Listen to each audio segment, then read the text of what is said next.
orientadores.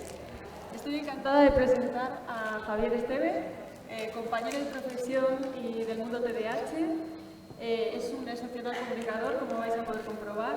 Si hay alguien en esta sala capaz de transformar las ideas que tenemos erróneas del TDAH, es él. Ha sabido como nadie, yo creo que si tengo que decir algo de él, ha sabido como nadie hacer de su experiencia su vocación. Es psicólogo, psicopedagogo, director y fundador de la unidad Focus, una unidad especializada en TDAH y problemas de conducta. Es un gran comunicador y exponente de diferentes jornadas a nivel nacional, colaborador de asociaciones de TDAH. Y no os quiero entretener más, podría seguir hablando de él y os dejo para que podáis comprobarlo. Vale. ¿Se me escucha bien? Sí, ¿no? Hay algo ahí que falla, ¿no? Yo también lo noto. ¿Sonido? ¿Bien? Vale. Bueno, si en algún momento no me entendéis, no me escucháis, no pronuncio, no vocalizo o lo que sea, me hacéis el gesto de los patitos. Lo digo porque si yo hablo y no me entendéis, esto no tiene ningún sentido. ¿Vale? Yo sí que escucho, hay algo ahí, ¿no? Es normal. Tengo una peculiar voz que cuando pasa por las ondas siempre me pasa esto. Es raro, pero por teléfono no me pasa. A ver si lo consiguen solucionar. Sí. ¿Mejor? ¿No? No mejor. Si no se puede. Como que eres artista. Ah, ya sé. ¿Ahora mejor?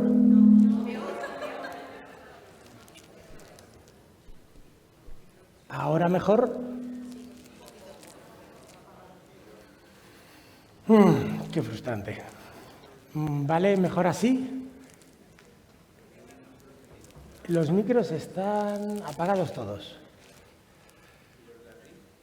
Y los del atril. Amigo.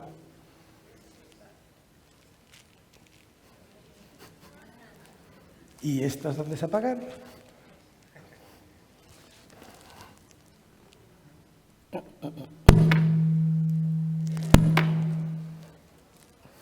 Venga, mejor así. Uy.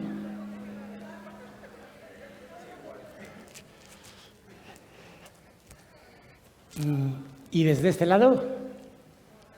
¿Ahora se escucha bien?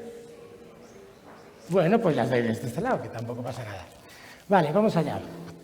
De verdad que yo oigo algo.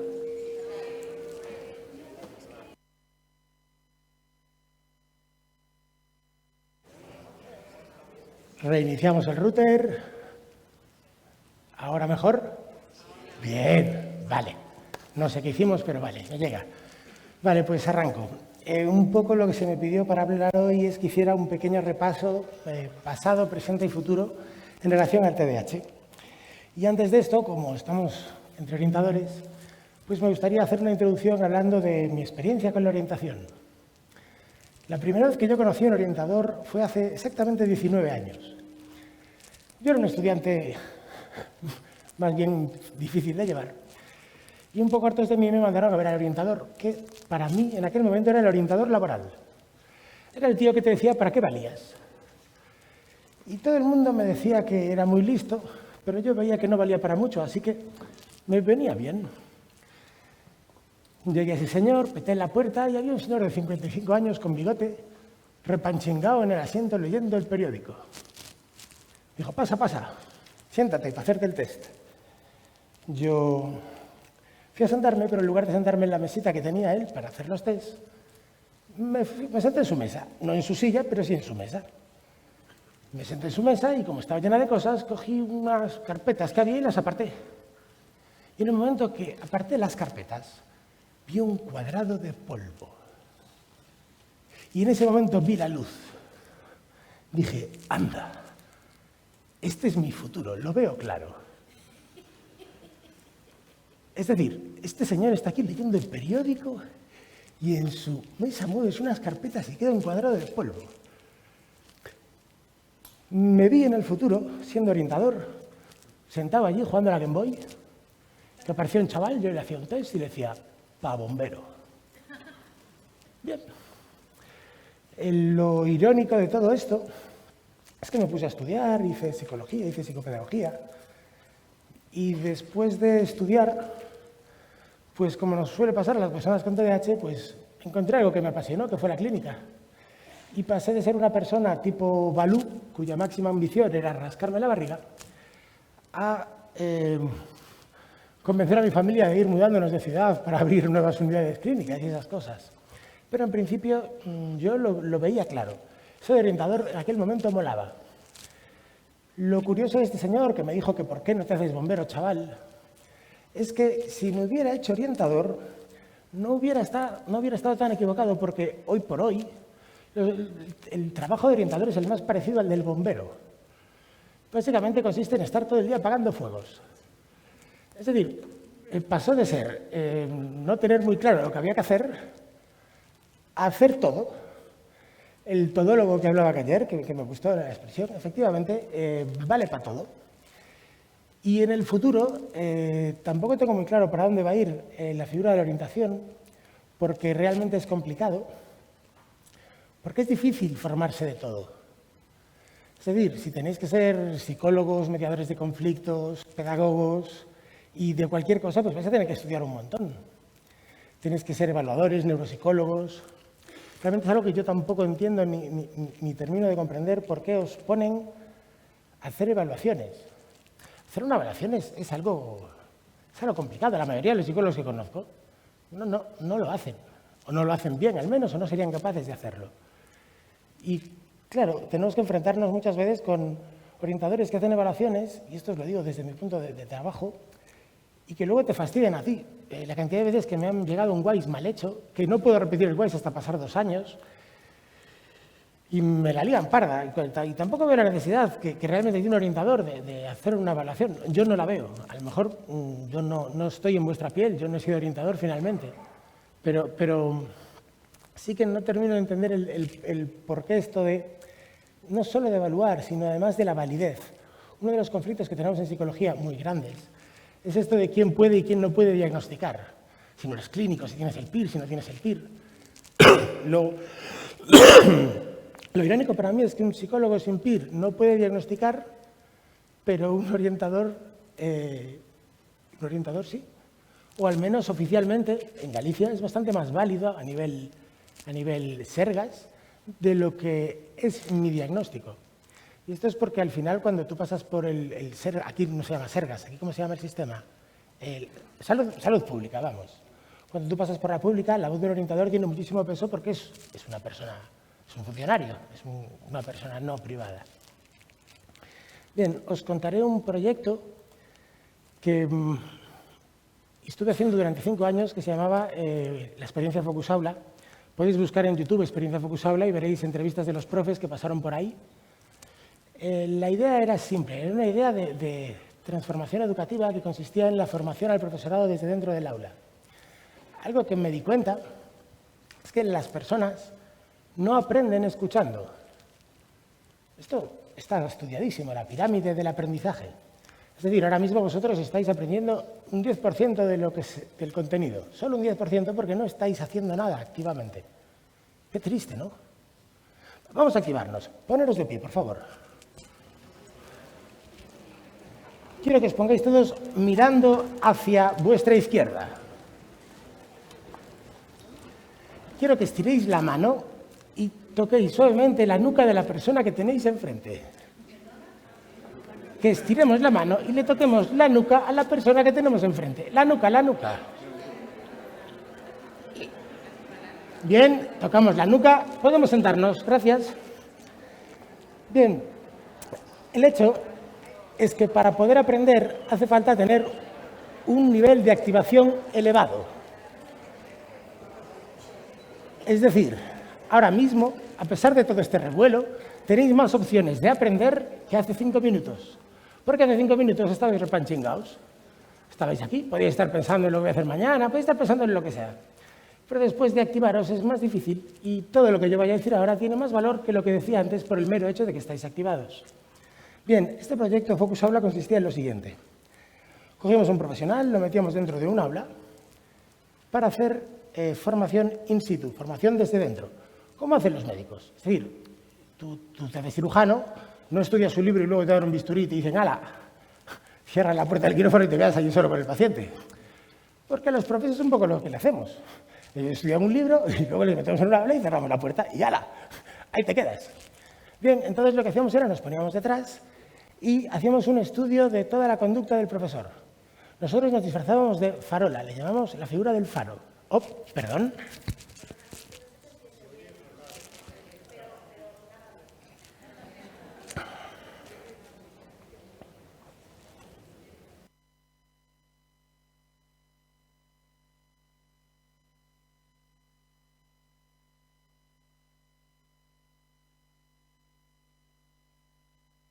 Hola, vale.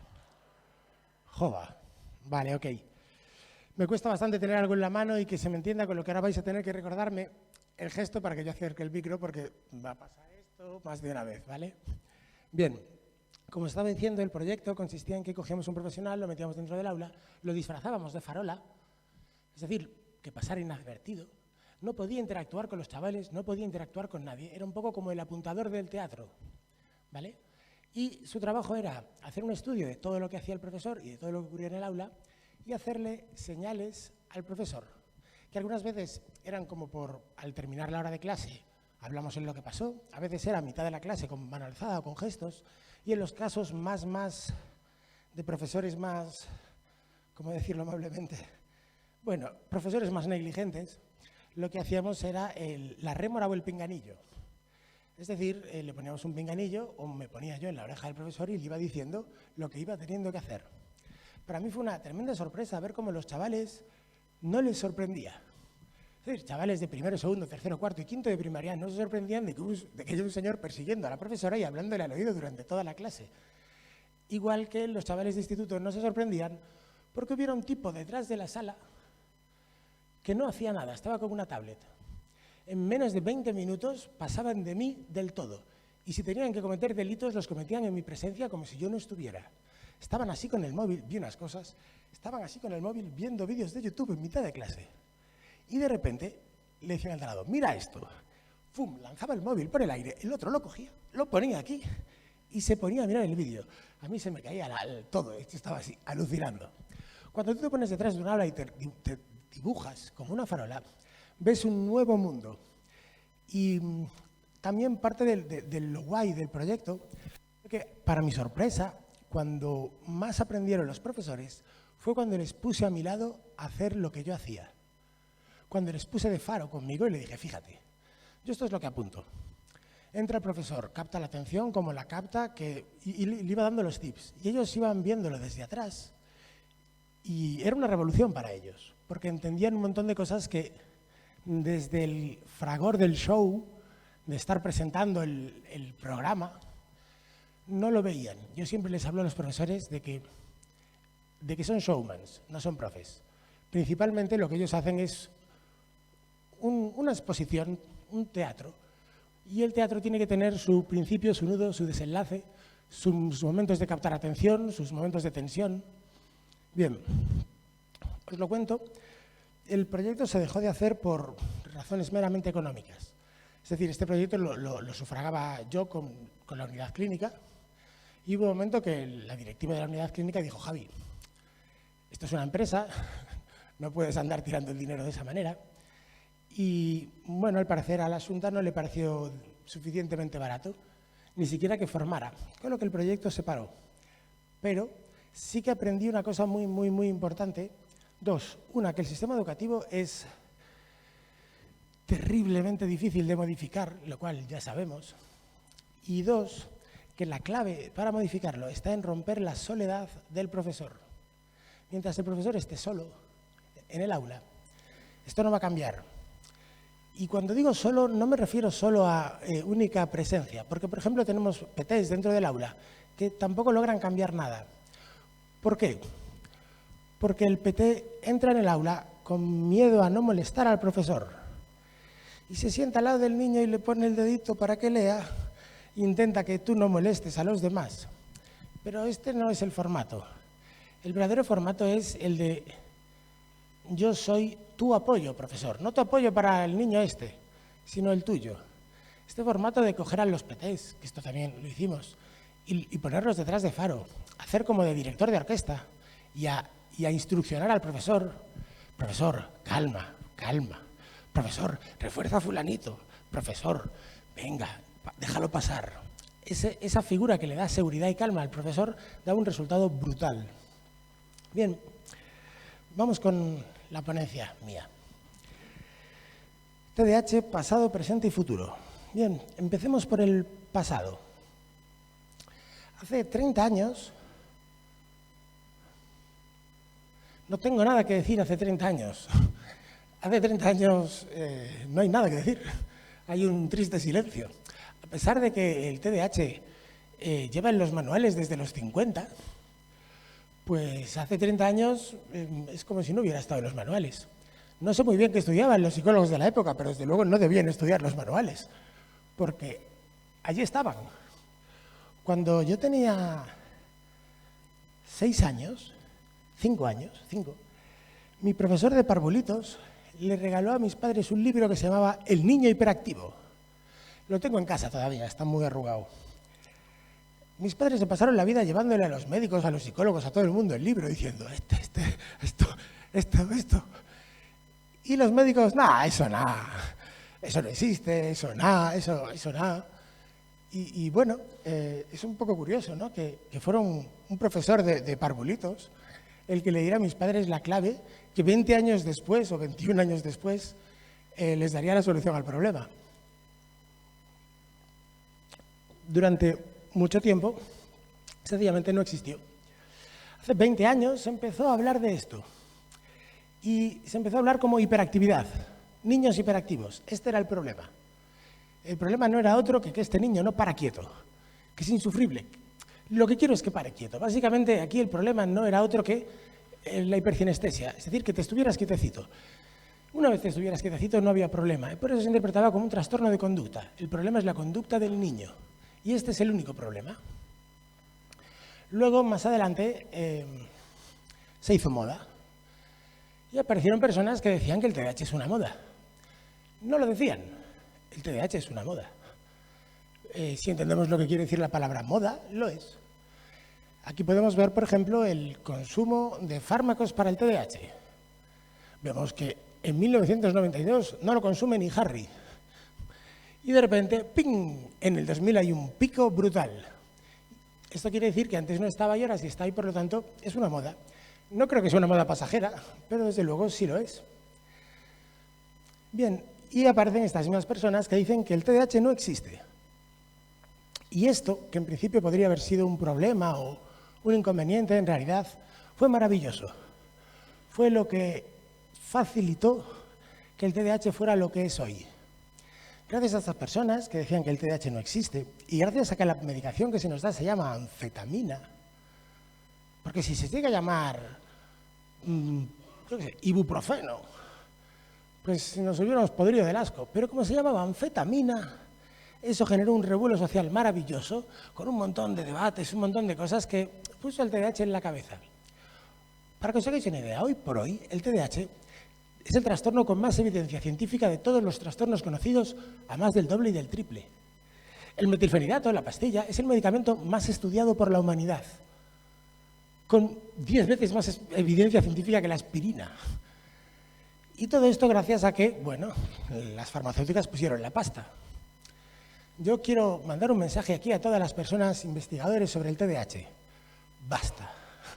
No investiguéis más, no hace falta. Si imprimimos toda la evidencia que tenemos de TDAH y la apilamos, tenemos un edificio de 16 plantas.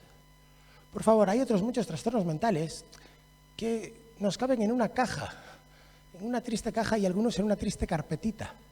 Empezar a investigar de lo demás porque no es justo. Bien, estas personas que negaban el TDAH tenían un argumento. El argumento era, estamos patologizando la normalidad. Esta era la acusación. Es decir, estamos haciendo patologías de cosas que son normales. Bien, del otro lado, los que defendían la existencia del TDAH decían que no, que lo que estamos es normalizando la patología, que es totalmente diferente. El verdadero problema entre estos dos grupos era la semántica. los conceptos de los que estamos hablando. Tenemos un problema, y esto me pasa a mí y nos pasa a todos los compañeros, que es que confundimos unos cuantos términos. Yo llego al médico y le digo, doctor, mi hijo de 14 años le están saliendo como unos granos por la cara. Y el señor me dice, es normal. Pero normal no quiere decir sano. Sin embargo, confundimos normal con sano. Las espinillas son una patología, lo saben todos los dermatólogos. Otra cosa es que sea una patología común, normal, esperable, pero lo contrario a normal no es patológico. Lo contrario a patológico es sano. Y con esta confusión llevamos al verdadero núcleo de todo el debate que durante mucho tiempo estuvo en pie. Y el debate se termina cuando definimos estos 4 conceptos. Salud, ausencia de patología, término hipotético de ausencia de patología. Término hipotético quiere decir como el infinito, nadie está sano. Somos sacos de enfermedades. Patología, todo aquello que genere sufrimiento o dolencia. Es etimología. Enfermedad, entidad clínica con etiología propia, es decir, con un origen conocido, y que genera un daño a la persona independientemente del entorno.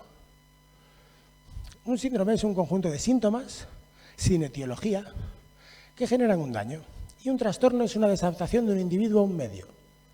Bien, esta última es la importante. Las otras personas no definían trastorno como desadaptación de un individuo a un medio, sino que definían trastorno como la incapacidad de trabajar o amar.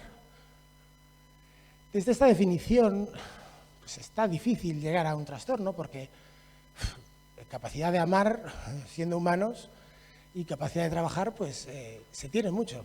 Sin embargo, cuando lo interpretamos como la desadaptación de un individuo a un medio, todo cambia, porque se abre muchísimo la manta al sufrimiento, que al final es lo que es patología. Bien, esta es una gráfica de los psicólogos y los psiquiatras que creían en la existencia del TDAH a lo largo del tiempo. Como vemos, cada vez son más y cada vez son más difíciles de encontrar las personas que no creen. Sí que es cierto que si nos vamos a adultos, bueno, en adultos todavía no estamos tan bien. En adultos todavía hay más de la mitad de los psiquiatras que todavía tienen dudas sobre la existencia del TDAH adulto. Más de la mitad. Lo cual es terrible, porque sitúa a los psicólogos y a los psiquiatras a la altura del betún. Es decir, si tenemos ciencia... Bueno, yo quiero pensar que mi cardiólogo, antes de operarme, se ha leído lo que dice la ciencia sobre esta patología en concreto que yo tengo. Y quiero pensar que está más o menos a la última, más o menos. Cuando digo más o menos me refiero pues que los manuales de 1950 se los sabe. Porque el TDAH ya estaba ahí en los 50, es decir, tampoco te pido que estés ahí a la orden del día, ¿no? Pero un poco, más o menos. Bien. Y llegamos al problema del diagnóstico, infradiagnóstico. Vamos a hacer una pequeña encuesta. ¿Quiénes pensáis que en la actualidad hay sobrediagnóstico en TDAH? Levantar la mano. No os voy a juzgar, no sois psicólogos. Si fuerais psicólogos sí lo haría. Os lo digo sinceramente. Bien. Sobrediagnóstico quiere decir que hay más personas diagnosticadas de las que tendría que haber. Vale. Los datos nos dicen que esto no es así en absoluto, pero en absoluto además. Lo que nos dicen los datos es que hay una prevalencia del 5% de adultos y un 7% de niños. ¿Qué pasa con ese 2%? Ese 2% en realidad tiene una variante de TDAH que es... Bueno, el TDAH en realidad es una inteligencia más, ¿vale? El TDAH es como la inteligencia, es una inteligencia ejecutiva. Las personas con TDAH somos tontos ejecutivos, pero no se le puede llamar tontería ejecutiva por estigma, pero no deja de ser un retraso mental ejecutivo, es esto. Igual que ocurre con los niños precoces, que parece que despuntan y van a tener alta capacidad, pero al llegar a la adolescencia se quedan como estaban, que también pasa con niños altos, niños muy altos, que son muy altos y luego en la adolescencia se quedan como los demás. Pues en TDAH tenemos unos niños que van con retraso madurativo, pero que al llegar a la adolescencia se ponen donde los demás. Y es ese 2% de diferencia. Son falsos TDAHs, que de niños están, pero luego al llegar a la adolescencia se equiparan. Bien, lo que tenemos ahora mismo es que hay un 25% de los niños en tratamiento y aproximadamente un 65% diagnosticados a los 10 años. Cuando hacemos un corte a los 10 años, tenemos un 60-65% de los niños con TDAH diagnosticados, pero todavía faltan unos cuantos. Ojo, esto en realidad es muchísimo mejor que cualquier otro trastorno. Es decir, si lo hacemos comparativamente y vemos cuántos niños con trastorno del lenguaje están diagnosticados, pues el TDAH está, pero bien no, está de puta madre, está genial. El problema ya no es tanto que el TDAH esté bien, sino que los demás están peor. Y desde luego no hay sobrediagnóstico y estamos lejos de que lo haya. En adultos el infradiagnóstico ya es garrafal. No llegamos al 2% de los TDAHs adultos diagnosticados. Es realmente terrible. Bien, ¿y entonces qué pasa? ¿Cuántas personas tiene que haber con TDAH? Bueno, esto os lo estoy diciendo desde el paradigma actual de la definición de TDAH, ¿vale? Desde cómo hoy entendemos el TDAH.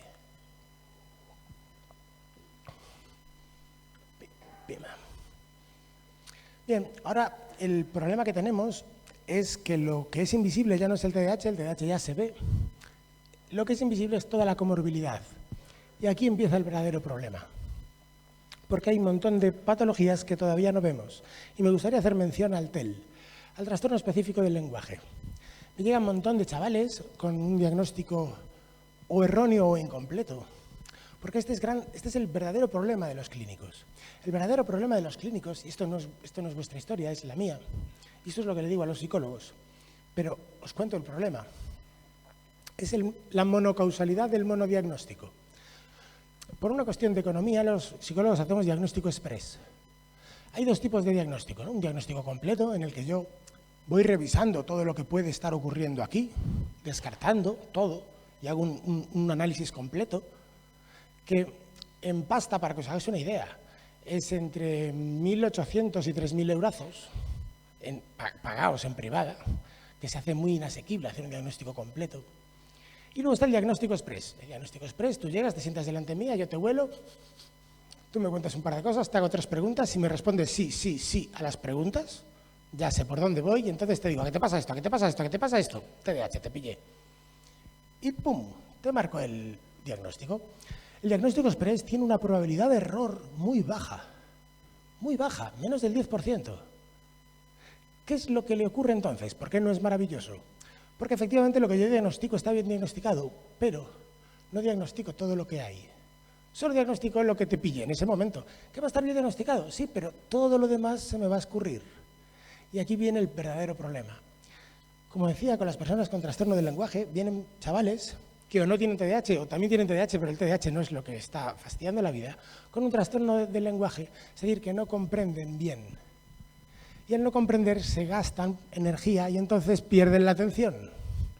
Pero no es que el problema nuclear sea la atención. Como en realidad hay una montaña de otros trastornos que no se ven. Saco el TEL porque estamos entre orientadores, pero podría sacar la dislexia. Si hablamos de infradiagnóstico en dislexia, entonces sí que me cabreo con vosotros. Entonces sí. Porque, joder, la dislexia es el primer trastorno conocido, el mal de la lectura, desde la Edad Media que lo conocemos. Y sin embargo, el infradiagnóstico en dislexia es brutal. Y curiosamente, la dislexia es lo que mejor define el fracaso escolar. De todo lo que existe en el mundo, los trastornos de aprendizaje son lo que mejor definen el fracaso escolar. Y eso me parece que hoy en día no debería ser tanto problema. Hoy en día no debería... Y ya no hablo de tratar la dislexia, porque os reconozco que hay dislexias intratables. Tú lo puedes mejorar, puedes ayudar, pero no va a ocurrir la magia. Y también pasa con el TEL. Sin embargo, con el TEL es mucho más difícil llegar a la persona porque todo el lenguaje está afectado, pero la dislexia solo es lectura. Hoy en día tenemos audiolibros, tenemos documentales, tenemos YouTube, tenemos miles de maneras de poder llegar a lo mismo sin tener que leer. Os confesaré que en toda mi vida me he leído un libro, El Principito. Uno. Y aquí estoy. Es decir, de alguna manera aprendí, no leyendo. Bien. ¿Qué es el TDAH? Bueno, el TDAH es, sin lugar a dudas, el peor nombre del libro. Parte de todo el problema que ocurrió con el TDAH es el mismo nombre. El nombre es un insulto. Es un insulto a cualquier persona que entienda de clínica. Es como decir trastorno por trastorno. Trastorno por déficit de atención. Pero vamos a ver, la atención es el fin último del cerebro. Cualquier trastorno que tú tengas tiene una afectación en la atención. Si tú tienes una fobia, no atiendes. Si tú estás psicótico, no atiendes. Me da igual qué trastorno pongáis encima de la mesa, no atiendes. Entonces, ¿cómo me defines un trastorno por algo que le pasa a todos los trastornos? Esto de lógica de cajón que está mal. Bien, la siguiente definición, o sea, el siguiente punto es la hiperactividad. La metáfora que pongo siempre es como llamarle a la gripe trastorno por fiebre, catarro y mocos, porque es lo primero que puedo ver. Pero eso no va bien. La hiperactividad está terriblemente mal entendida y la gente además confunde hiperactividad con hipercinestesia. La hipercinestesia es el movimiento físico. No sé si me veis que estoy aquí dando vueltas al atril como una ratita. Bien, esto es hipercinestesia, la necesidad de moverse.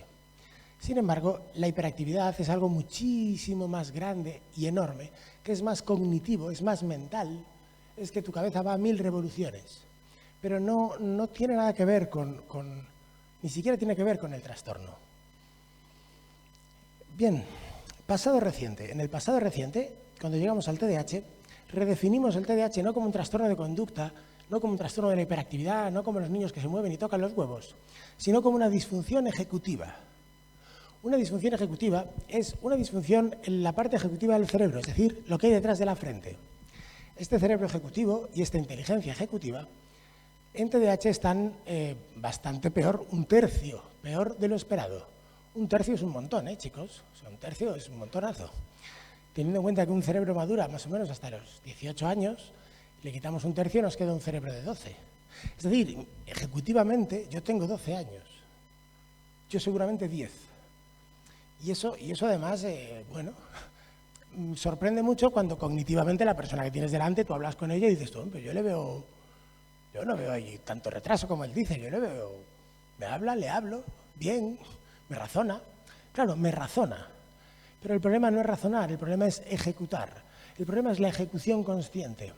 De lo que se encarga este ejecutivo central es de esto. Tomo una decisión, voy a comprarme un coche. Y me la tomo porque es viable, no tengo 12 años, soy mayor, tengo carné, necesito un coche. Planifico, ¿cómo lo voy a hacer? Es decir, voy a llegar al concesionario, el primero que me guste lo compro.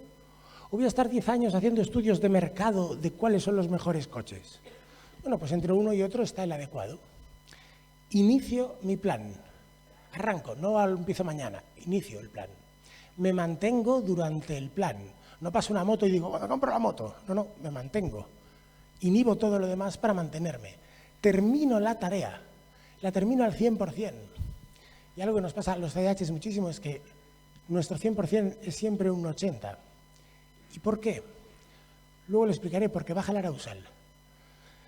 Bien, y por último, evaluar todo el proceso, es decir, mirar para atrás y ver qué tal ha salido todo. Y en esto también fallan tremendamente. Bien, cómo se explica actualmente el TDAH se explica desde este dibujo. Este dibujo no es un modelo real, es un modelo explicativo. Es decir, el cerebro no funciona así realmente. El cerebro funciona de una forma mucho más compleja. Este es un modelo que utilizamos para explicar. Lo digo para evitar falsos mitos que luego se forman en las personas, como que el lado derecho hace música y el lado izquierdo hace matemáticas, y esas gilipolleces que son solo modelos. Es como lo del átomo de Rutherford y demás, que son modelos para explicarlo, pues esto es igual. Bien, en este modelo se divide el cerebro en 4 partes.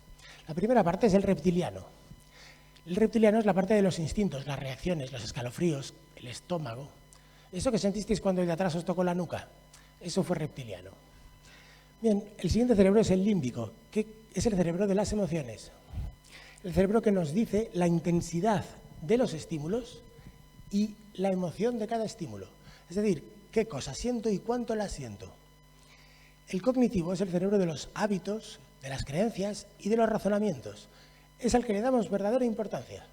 Todos le damos mucha importancia al cognitivo, aunque la realidad es que es de los cerebros menos importantes a la hora de funcionar. Y por último está el ejecutivo central. El ejecutivo central es un cerebro que gasta muchísima energía. Un 40% de la energía del cerebro la gasta el ejecutivo central. Y mientras que el límbico procesa 10.000 estímulos al segundo, el ejecutivo central solo procesa 1, el foco de atención. Espero que ahora mismo vuestro ejecutivo central esté procesando lo que yo digo, pero es posible que no. Bien, desde este modelo explicativo, si nosotros tenemos un déficit ejecutivo, vamos a ser incapaces de inhibir aquello que nuestro límbico diga. Os voy a poner un ejemplo, ¿vale? Me pica la rodilla, ¿vale? Estáis en casa vosotros viendo la tele, viendo el programa favorito, súper atentos ahí en vuestro programa, y de repente os pica la rodilla. Bien, por la columna vertebral viene el dato picor de rodilla. Tu límbico ante esto reacciona con desasosiego. Y tu cognitivo, de forma automática y sin molestaros, se rasca. Y seguís viendo la tele. Y ni siquiera os habéis dado cuenta de que os habéis rascado. Igual que ahora mismo hay gente que se está moviendo, gente que se cambia de sitio, gente que se rasca, cruza la pierna. Estas cosas no las pensáis. Las hace el cognitivo él solo para cubrir una necesidad del límbico que hay detrás. Bien. Imaginaros que seguís en vuestra casa y en este momento aparezco yo y os digo, chicos, eso que te estás rascando la rodilla es una urticaria. Si te vuelves a rascar, mañana te hospitalizo.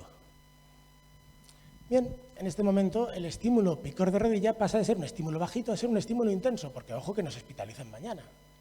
Y la siguiente vez que nos pica, el picor que vuelve es exactamente el mismo, el desasosiego es el mismo y tu cognitivo vuelve a decir ráscate. Pero esta vez el ejecutivo, como el estímulo es más intenso, entra en juego y dice no, no te rasques. En lugar de eso, muérdete el dedo para aguantar el dolor.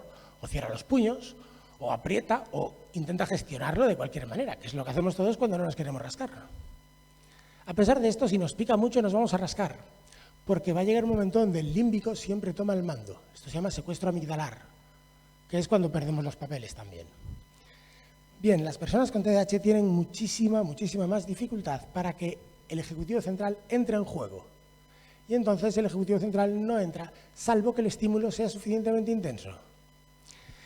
En definitiva, las personas funcionamos con dos gasolinas. La gasolina de la motivación, que es producto de una emoción, y la gasolina de la fuerza de voluntad, que es producto del ejecutivo central. La fuerza de voluntad es la capacidad que tiene el ejecutivo central de inhibir los estímulos que van detrás. Me apetece el pastel, está buenísimo, qué pastel tan rico, pero mejor no me lo voy a comer porque es más saludable para mí. Bien, y hay personas bien capaces de hacer esto, y otras personas que no. ¿Conocéis el experimento de la gominola de los niños? Bien, el experimento de la gominola es genial ver a las personas con TDAH, a los chavalines, que cuando el tío les dice no te comas la gominola y te daré otra, y se van a ir de la sala, antes de que salgan de la sala, el chaval cogió el pastel y se lo va acercando poco a poco, y el tío le dice, no, si no te lo comes te daré otro. Y él le dice, ya, sí, que voy a hacerte yo caso a ti. Bien, la disfunción ejecutiva es algo que podemos ver claramente cuando hacemos comparativas de este tipo. Es muy fácil ver que hay personas cortoplacistas que son incapaces de esperar y ante la espera se enervan. Y otras personas, sin embargo, que todo lo contrario, son capaces de incluso, casi como por vicio, yo lo veo así, quizás no sea por vicio, pero como por reto personal, plantearse la espera de las cosas. No, voy a esperar porque así cuando lo coja, lo cogeré con más ganas y esto me sentará mejor. Yo escucho y digo, joder, caray, ¿no? Bueno, bien, lo que sacamos de este modelo es un poco el entender a las personas como distintas personas desde dentro. Una persona que es la que reacciona, la que tiene respuestas de reacción. El que me dice, cállate, hostia, y me lo dice así, tú, bueno. Ese no era realmente él no decidió esto fue una reacción. Luego está la otra parte que siente, que desea, que apetece. Que tiene una apetencia, un impulso que te lleva. Luego están nuestras creencias y nuestros hábitos, y luego están mis decisiones voluntarias.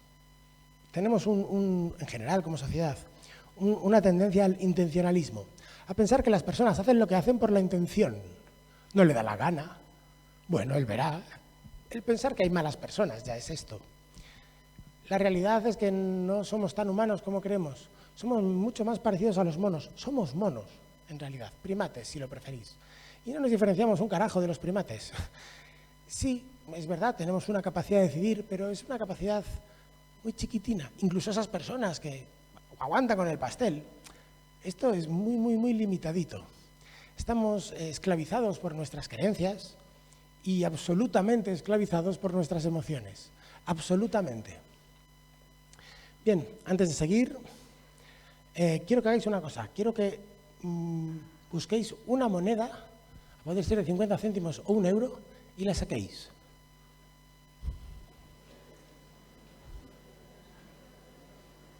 Una hora.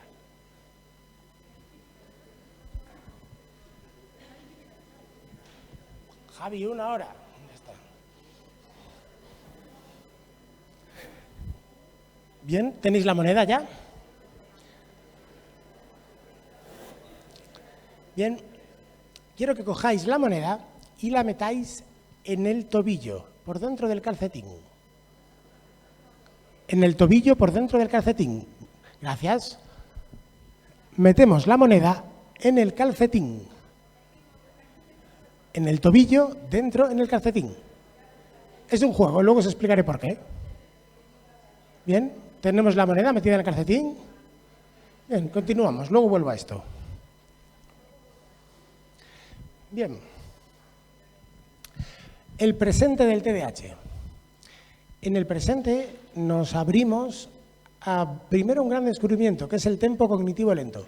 ¿Os suena esto? ¿Tempo cognitivo lento, TCL? Me encanta que os suene. Resulta que nos hemos dado cuenta de que dentro de las personas que decíamos que tenían TDAH, había un grupito que no tenían TDAH, o que además de TDAH tenían otra cosa que era muy distinta al TDAH, que se llama tempo cognitivo lento. Cuando digo muy distinta es que es radicalmente distinta. Es verdad, son unos empanados igualmente, sí.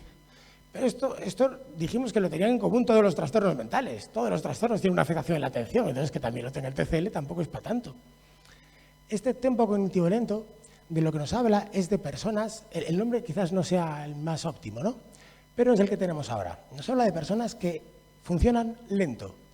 Hay un anuncio ahora de pizzas que hablan de esto, que aparece un chaval y dice, mamá, ¿tú crees que yo soy lento? Y la madre abre así los ojos diciendo, ¡uah! Bien, este chico, a ojo, tiene un TCL, un tempo cognitivo lento. Son personas mucho más lentas que los demás. Los casos más exagerados que he visto, incluso lo son en la reactividad emocional. La reactividad emocional es una de las cosas por las que yo cazo al vuelo a las personas con TDAH. Es decir, yo hago un chiste y miro cómo se ríe. Y hay personas que, en la seriedad de un despacho, se ríen. Este no. Y hay otra persona que se ríe como si no hubiera un mañana. Y veo la rapidez en la que se parte el culo y cómo se parte el culo y digo, esto se llama hiperreactividad emocional. Bueno, las personas con TCL tienen hiporreactividad emocional. Los casos más exagerados es donde mejor lo ves porque ríen lento, ríen así.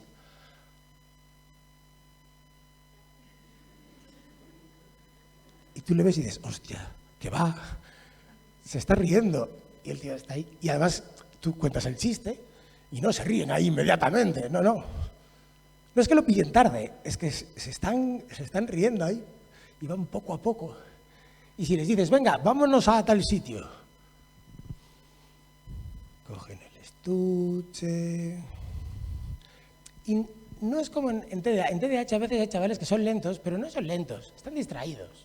Están mirando a la cuenca, pero luego cuando toca, ¡bum! Este es el patrón TDAH. El TCL no, el TCL va lento para todo. Y sí que es verdad que hay casos más gordos y casos menos gordos, pero es muy identificativo. Bien, una vez que descubrimos este TCL, que sacamos el TCL de nuestra muestra de estudio, entonces hemos podido descubrir un montón de cosas nuevas que nos dan una nueva perspectiva totalmente diferente a la que teníamos hasta la fecha actual. Futuro inmediato.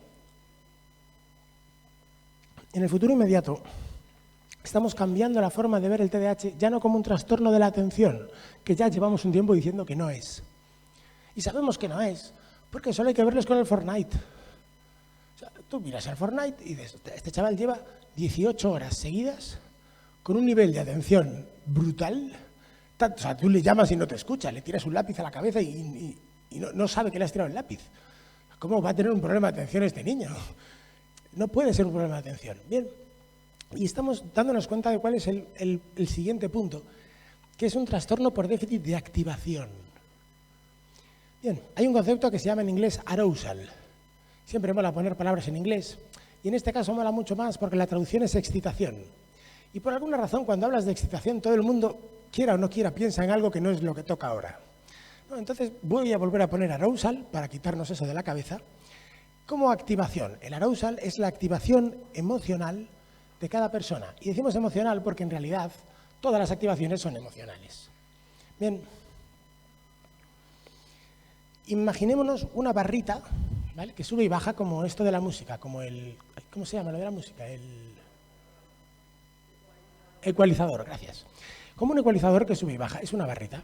Bien, en esa barrita, abajo de todo, tenemos el sueño profundo. Cuando la barrita baja, nos quedamos fritos. Nuestro ejecutivo central se apaga, salvo que seas el Dalai Lama o tengas sueños lúcidos, que bueno, son excepciones. Cuando tú duermes, todo el cerebro se pone a hacer chiribitas, menos la frente, el ejecutivo central, que se duerme porque tú no eres consciente. En realidad tú no eres tú eres solo la parte de adelante. Tu consciente, lo que tú sabes de ti y lo que tú controlas de ti es solo la frente. Todo lo demás son procesos que están por detrás. Epa. Bien, cuando nos despertamos, al principio estamos agilipollados. ¿Por qué? Porque tenemos un arousal todavía muy bajo para procesar. Déjame, ya estoy en automático.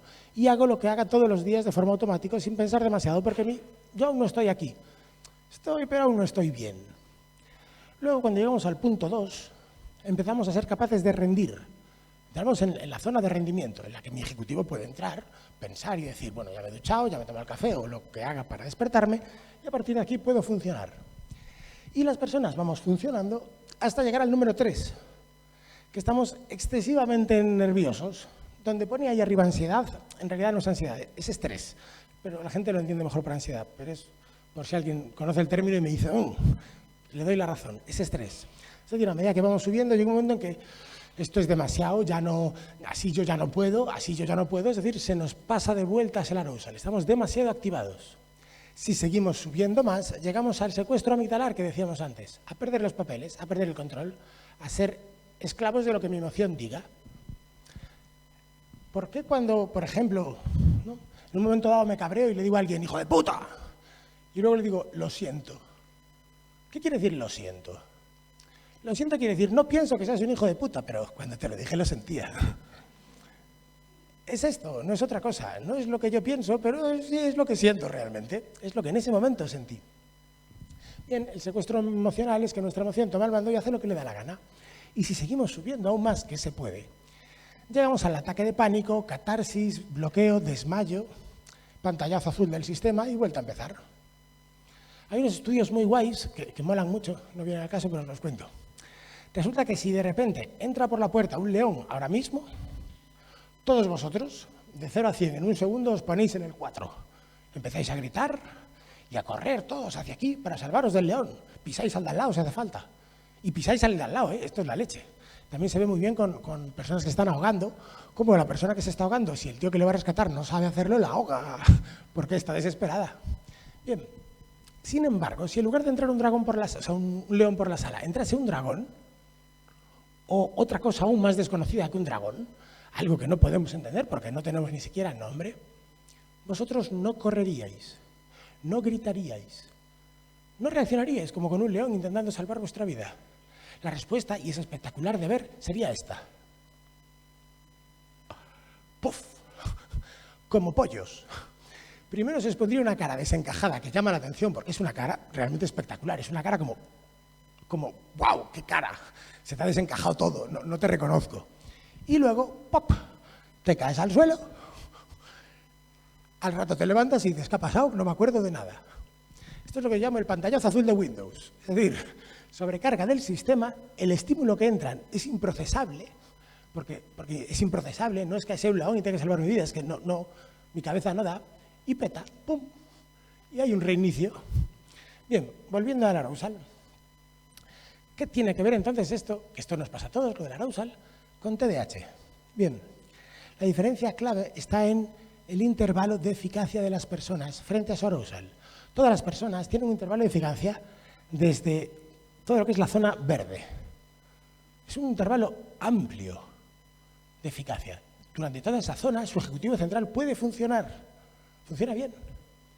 Las personas con TDAH tienen un intervalo de eficacia muchísimo más estrechito y elevado. Como ventaja, somos capaces de resistir un poquito más de arousal elevado que los demás. Es decir, funcionamos mejor bajo presión que los demás. Esta es una ventaja, un poquito, ojo. Si sigues subiendo, entras como todos en desregulación emocional y todo lo demás. Pero sí que es verdad que en situaciones donde otros ya se desregularían, las personas con TDAH todavía no.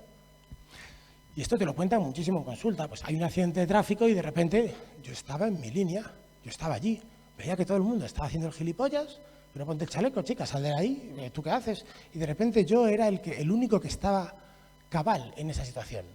Cuando la situación es de alta intensidad, y cuando digo alta intensidad no me refiero a demasiado, sino a un poquito más, las personas con TDAH resisten. El precio a pagar por ese poquito más, pues un montón de zona en la cual el estímulo es insuficiente para ti. Absolutamente insuficiente para ti y tú no procesas. Y como no procesas, fallas porque realmente tú no estás tomando decisiones. No tienes fuerza de voluntad. La fuerza de voluntad, la voluntad, solo se puede activar cuando tu ejecutivo central está activado. Y eso solo te pasa en esa pequeña franjita que veis ahí. Bien, desde esta perspectiva, todo se explica cuando miramos atrás. Al principio teníamos niños hiperactivos y apareció un psiquiatra y dijo, tranquilizantes. Este niño necesita un tranquilizante, una hostia, una de dos. Esto dijo. Bien, pues vamos a dar tranquilizantes. La hostia también ya se la habían probado, ¿eh? Le dieron tranquilizantes. ¿Qué pasó? Que el chico se puso peor, más hiperactivo todavía. Joder, qué raro, le estoy dando tranquilizantes. Y un buen día a alguien se le ocurrió dar un estimulante y el niño paró quieto. ¿Qué pasaba? Bien, imaginaros una cosa. Yo os digo, cuando terminemos esta clase, os voy a hacer una pregunta de algo que he dicho. Si la sabéis, os voy a dar 1 millón de euros en lingotes de oro. Y abro el maletín, clic. ¿Veis los lingotes que brillan como en las pelis? Bien, así que vais a estar muy atentos porque hay 1 millón de pavos. ¿Qué pasa? Que la hora que me falta la voy a poner como en YouTube al 10% de la velocidad. Con lo que serían 10 horas en lugar de 1. Bien, ¿qué haríais vosotros para aguantar atendiendo 10 horas a mi explicación? ¿Qué haríais? Hay 1 millón de pavos en juego. Fase 1, frotamos ojos. Fase 2, frotamos cara, nos levantamos, nos movemos. Venga, tío, 1 millón de pavos, venga, atiende, va, atiende, atiende. Esto es lo que haríais.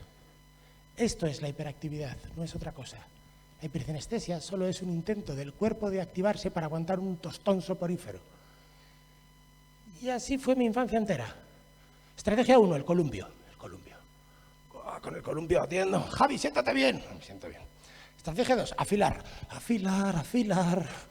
Javi, siéntate. Bueno, me siento. Y así, una tras otra. Recuerdo incluso una que era, me pongo con un lápiz encima de mi mano y apoyo la cabeza y doy vueltas al lápiz para hacerme dolor y atiendo. Ay, Javi, hombre, que te estás haciendo daño. Para quietiño. Para quieto, anda, por favor, para quieto. Y cuando yo paraba quieto, me bajaba el arousal. Y aquello era insoportable, insoporífero. Y finalmente, pues, ¿qué hacías? Joder. Así de claro. Finalmente, de la desesperación, pues le tiro papelitos al compañero, porque ya lo de atender parece que no se me permite. Al final, la hiperactividad no existe. No existe como tal, no es el núcleo de nada. Es verdad, llegamos al TDAH por niños hipercinéticos, pero resulta que niños hipercinéticos no era nada. Solo era una de las muchas formas que tiene una persona de intentar responder. Y por eso, todo el conflicto de, yo soy TDA pero sin la H. Que si ya el nombre está mal puesto, ya poner 2 ya me parece un delito. Bien. Esto también nos explica el tema de los estimulantes. Claro, los estimulantes relajan a los TDAHs. Y una mierda. Los estimulantes estimulan. ¿Cómo un estimulante va a relajar si es un estimulante?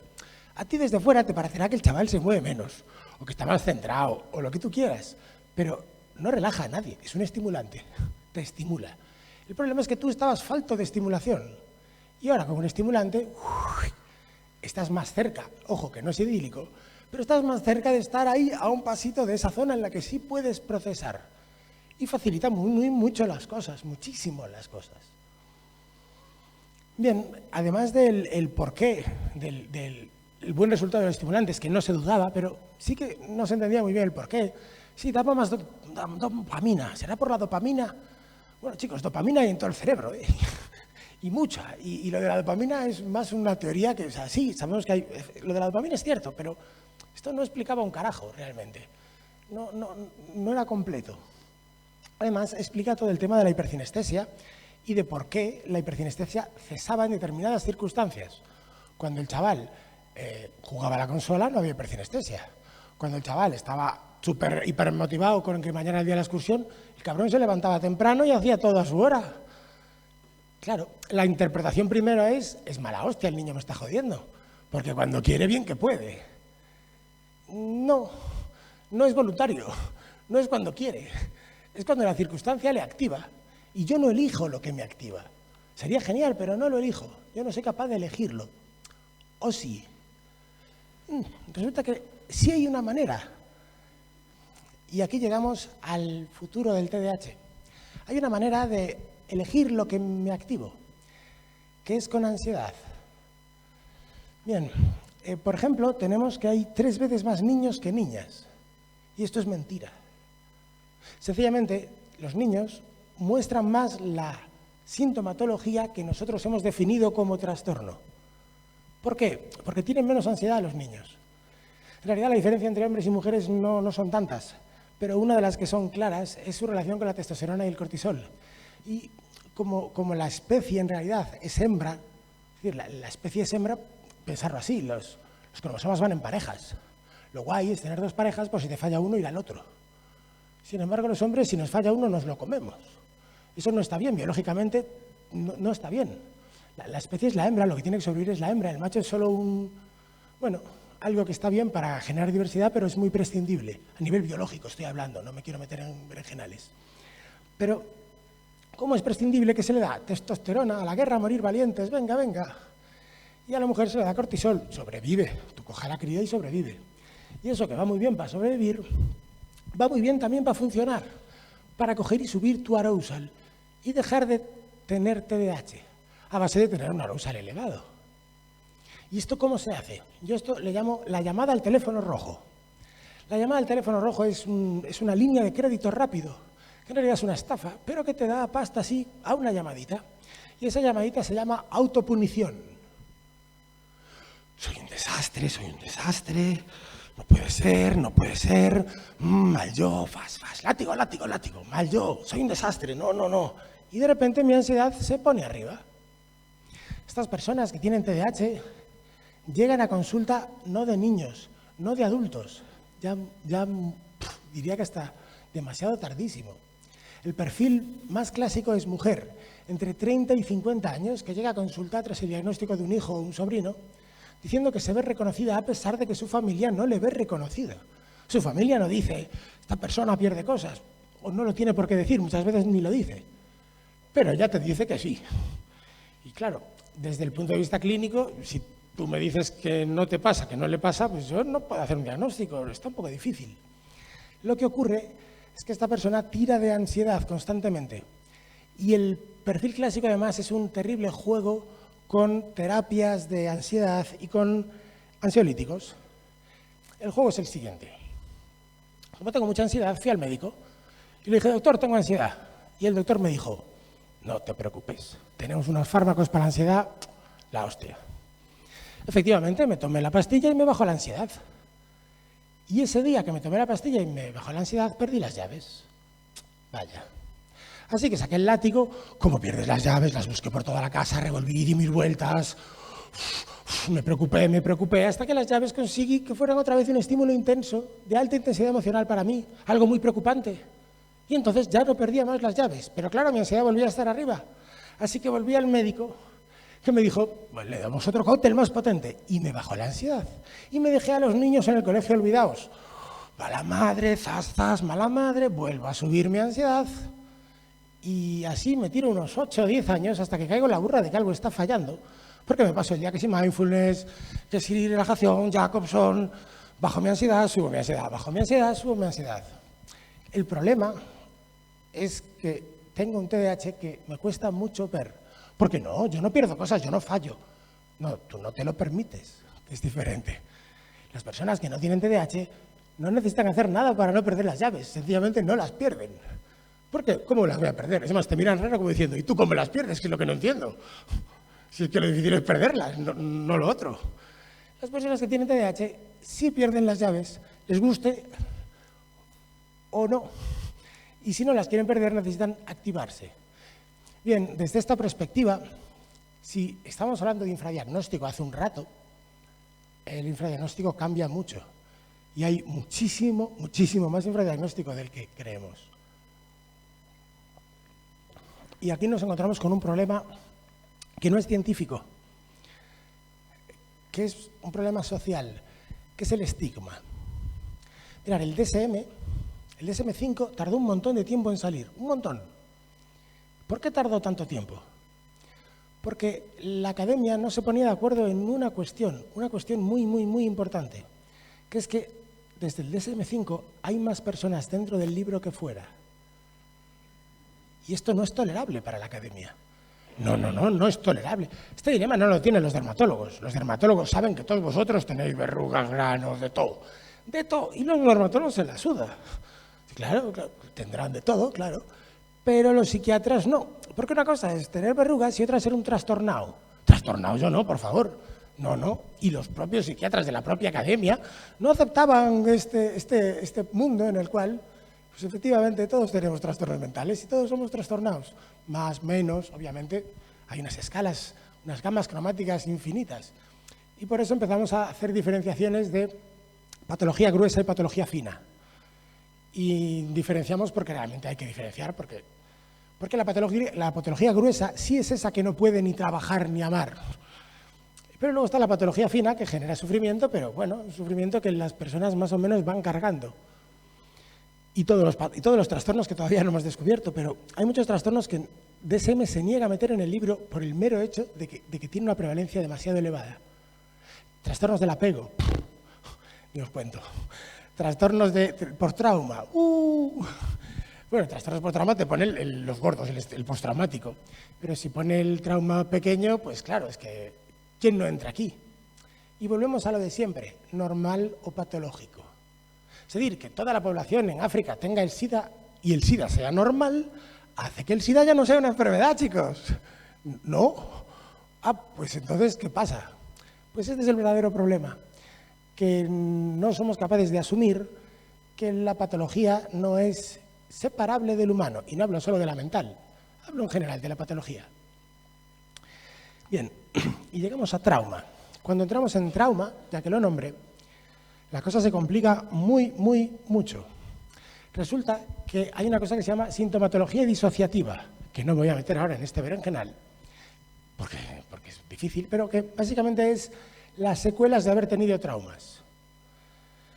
Que todos tenemos, más o menos. Hay poquita, hay muchita, pero todos hemos tenido traumas, porque el concepto trauma no es algo tan grande como vosotros pensáis. Trauma es que un niño cuando nace no le abrace a su mamá y le meten en una incubadora durante 3 horas. Esto ya es un traumón de cojones. Y trauma es miles de situaciones en vuestra vida. Cada una de las que habéis pensado en este segundo. Cuando yo dije miles de situaciones de vuestra vida, vuestra cabeza hace ta. Todas esas fotos son los traumas. Sí, pequeños, los tengo superados, los cojones. Los tengo superados es la frase que más gracia me hace. Sí, y tuve una infancia feliz. Esas dos me descojonan. Porque 6 meses después tienes al tío llorando delante tuya diciendo, vaya, no era tan feliz. Todos tenemos que sobrevivir y sobrevivimos como podemos y nos inventamos nuestra vida a medida que la necesitamos. Bien, con trauma tenemos dos problemas. Uno, que la sintomatología disociativa en el papel es muy parecida a la del TDAH. Y digo en el papel, porque luego en realidad no. Os pongo un ejemplo. Ejemplo de sintomatología disociativa. Hace un viaje en coche y no recuerda el viaje. Hasta aquí la frase es la misma que en TDAH. El matiz viene cuando hago la segunda pregunta. ¿Es un viaje rutinario que hagas todos los días? Sí. Lo podemos meter en TDAH. ¿Es un viaje que no habías hecho nunca? Sí. Lo podemos meter en disociación. Es decir, a pesar de que lo que parece al principio es igual, cuando rascas es muy distinto. Y además, el trauma puede inhibir el TDAH.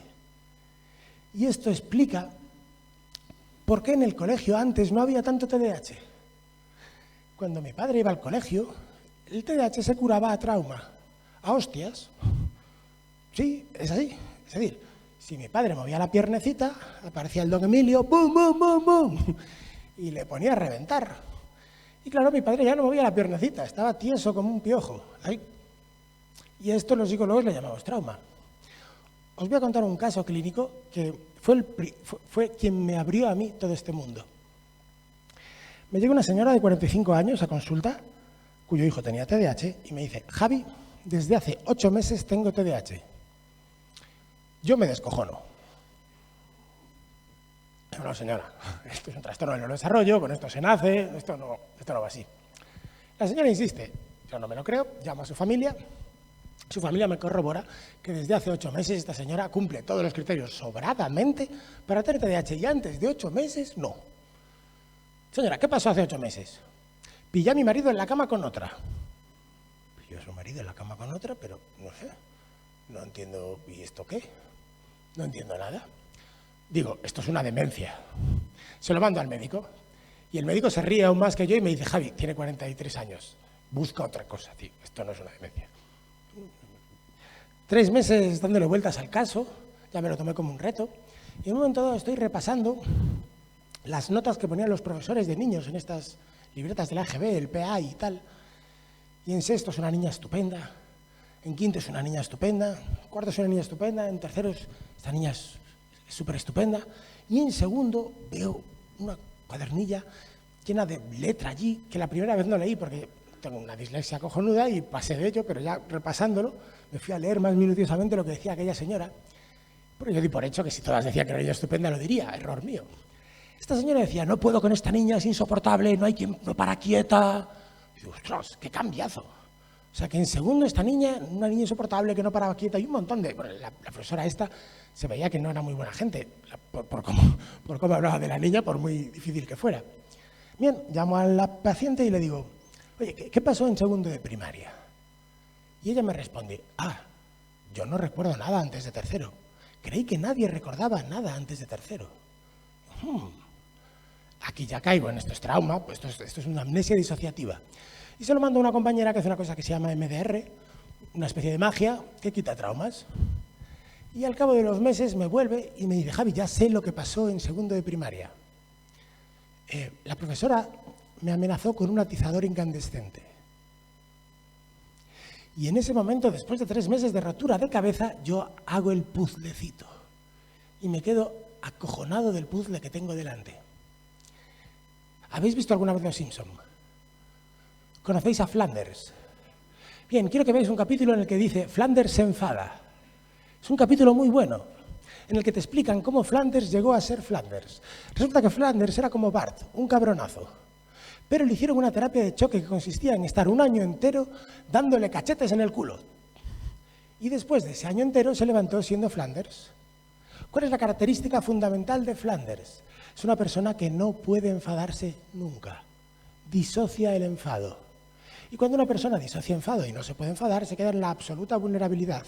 Bueno, vale, vecinito, llévate mi cortacésped. Bien, pues esto fue lo que le pasó a esta chica. Esta chica se enfadó con su profesora en segundo y su profesora le respondió con una amenaza de muerte. Y esta chica codificó, enfado nunca más.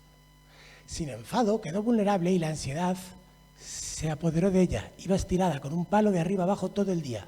Frase textual: Javi, yo hice todo lo que mis padres me dijeron, todo lo que mis parejas me dijeron, siempre. Si me decían a drogarse, si me decían a lo que fuera. Hice todo lo que me dijeron porque me lo decían. Siempre. Y así fui yo siempre. Hasta un maravilloso día que pilló a su marido en la cama con otra y por fin se enfadó. Se enfadó mucho. Y cuando se enfadó, se relajó, se quitó la estaca, se le fue la ansiedad y le volvió el TDAH.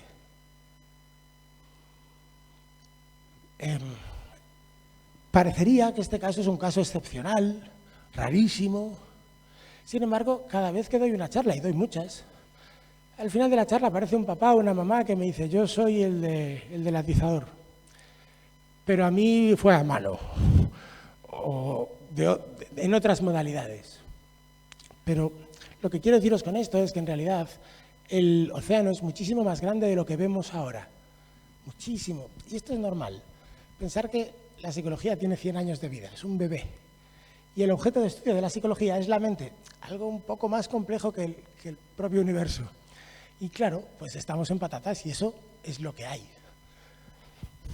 Bien, ¿tiempo?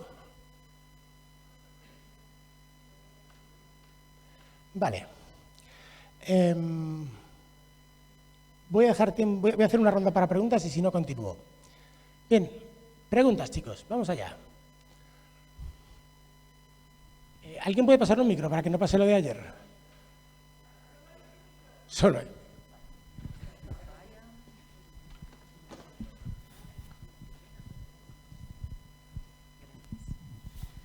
Hola Javi, muchas gracias por tu conferencia, me gusta mucho. Tema medicación, ¿qué opinas de ella? Has dicho algo, ¿no? Pero... A ver, por un lado, creo que algo que tenemos que estudiar muy bien son los estigmas sociales y las creencias sociales absurdas. Por ejemplo, la creencia de que lo natural es mejor que lo artificial. Lo natural, chicos, es vivir en cuevas, morir a los 30 años y que de tus 18 hijos sobrevivan 2. Esto es lo natural. Si nos pasamos 3.000 años para inventar un laboratorio y pensamos que es mejor tomar hierbas, es que somos un poco idiotas. Lo digo desde el amor. Así bruto, pero desde el amor. Es decir, las medicinas sirven para mejorar nuestra calidad de vida. Y para mí solo hay un único patrón. ¿Esto mejora tu calidad de vida? A mí me aplatana. Pues no te mejora la calidad de vida. Es que a mí no me sienta bien. Pues si no te sienta bien, no la tomes. Es decir, no quiero decir que sean mágicas y que le siente bien a todo el mundo. Lo que quiero decir es que si no la pruebas, no lo sabes.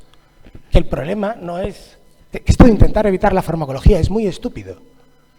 Y hay personas que me dicen, bueno, con los antidepresivos, es que tengo miedo de pasarme toda la vida enganchada a los antidepresivos. No se está escuchando esta persona, no entiende lo que está diciendo. Es decir, lo que te está diciendo es, prefiero sufrir agonizantemente toda mi vida a tomarme esta pastilla. Porque si te enganchas a los antidepresivos, es que no consigues cesar tu agonía de ninguna otra manera. Tenemos que entender lo que son las drogas, ¿vale? Uno no se engancha a las drogas porque sí. ¿Se me escucha bien? ¿No, verdad? Sí. ¿Me alejo un poco? Vale, sí, de vuelta.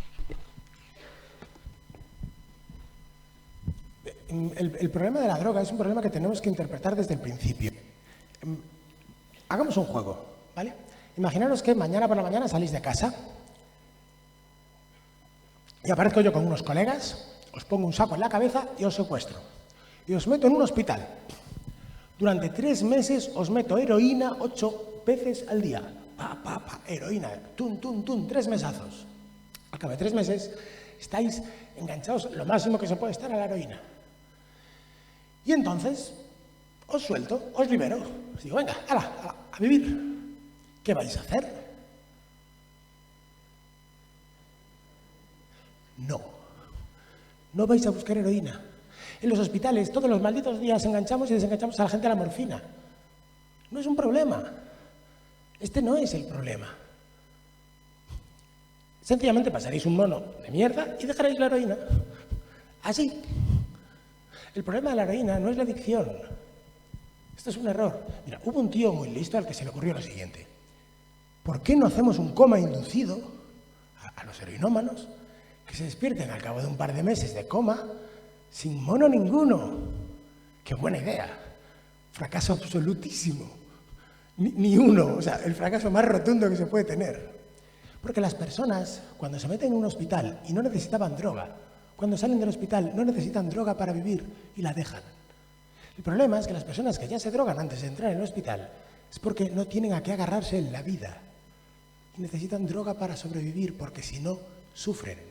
La droga es exactamente lo mismo que el suicidio. Es más, los datos de droga son los mismos datos que los de suicidio.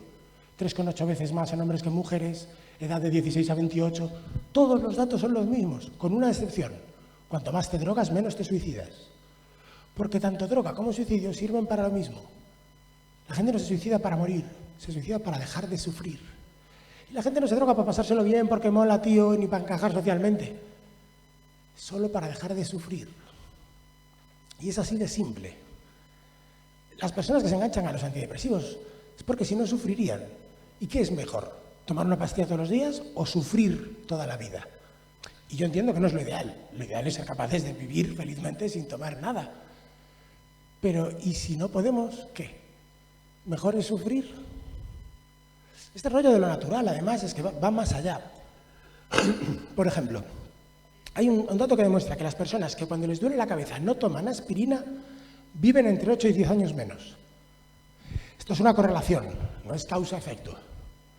No solo es por el dolor de cabeza, es porque el tipo de mentalidad de persona que prefiere aguantar el dolor en lugar de tomar una aspirina también hace otra serie de cosas, y todas esas sumatorias de cosas hacen que vivas entre 8 y 10 años menos, porque prefieres tomar hierbitas.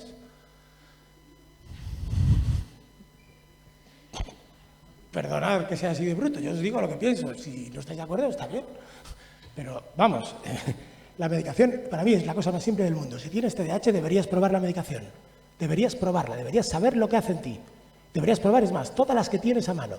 Me jode cuando te funciona la primera medicación y ya está, como le funciona la primera lo dejamos. No, tío, esto se lo digo a los médicos. Creo que un adulto que va a tener que tomar esta pastilla durante mucho tiempo debería poder probar todas, ver qué le hace y luego poder tomar una decisión. Y los niños deberían poder decidir. Esto de que los niños no decidan es terrible. Te llega un papá con un niño de 6 años y te dice, el primer día de consulta, pero no le voy a medicar, ¿eh? Y te amenaza ya. Mire, señor, yo no soy médico. Usted verá lo que hace con su hijo. Después de 2 años de tortura infinita, el padre, exhaustiado y después de haber maltratado a su hijo, lo indecible, decide que no queda otra y lo medica. 2 meses después de haberle medicado, esto es una maravilla, si lo llego a saber. Cuando el niño cumple 14 años, el niño dice, papá, quiero dejar la medicación. Ni de coña la dejas, tú te la tomas por cojones, dice ahora este mismo padre que no se la daba. Hostia, ya la incongruencia. Esto no va así. Tomar o no tomar una medicación es más íntimo que si tu compresa tiene alas. Lo decides tú y nadie más que tú. Y esto es así. Y si el niño dice, a mí esto no me gusta, yo no quiero tomarlo, esto debería ir a misa. Del mismo modo que tú como padre deberías darle la oportunidad al niño de poder decir si quiere o no quiere. Y esta es mi opinión. Vale. ¿Te queda algo de ese tema?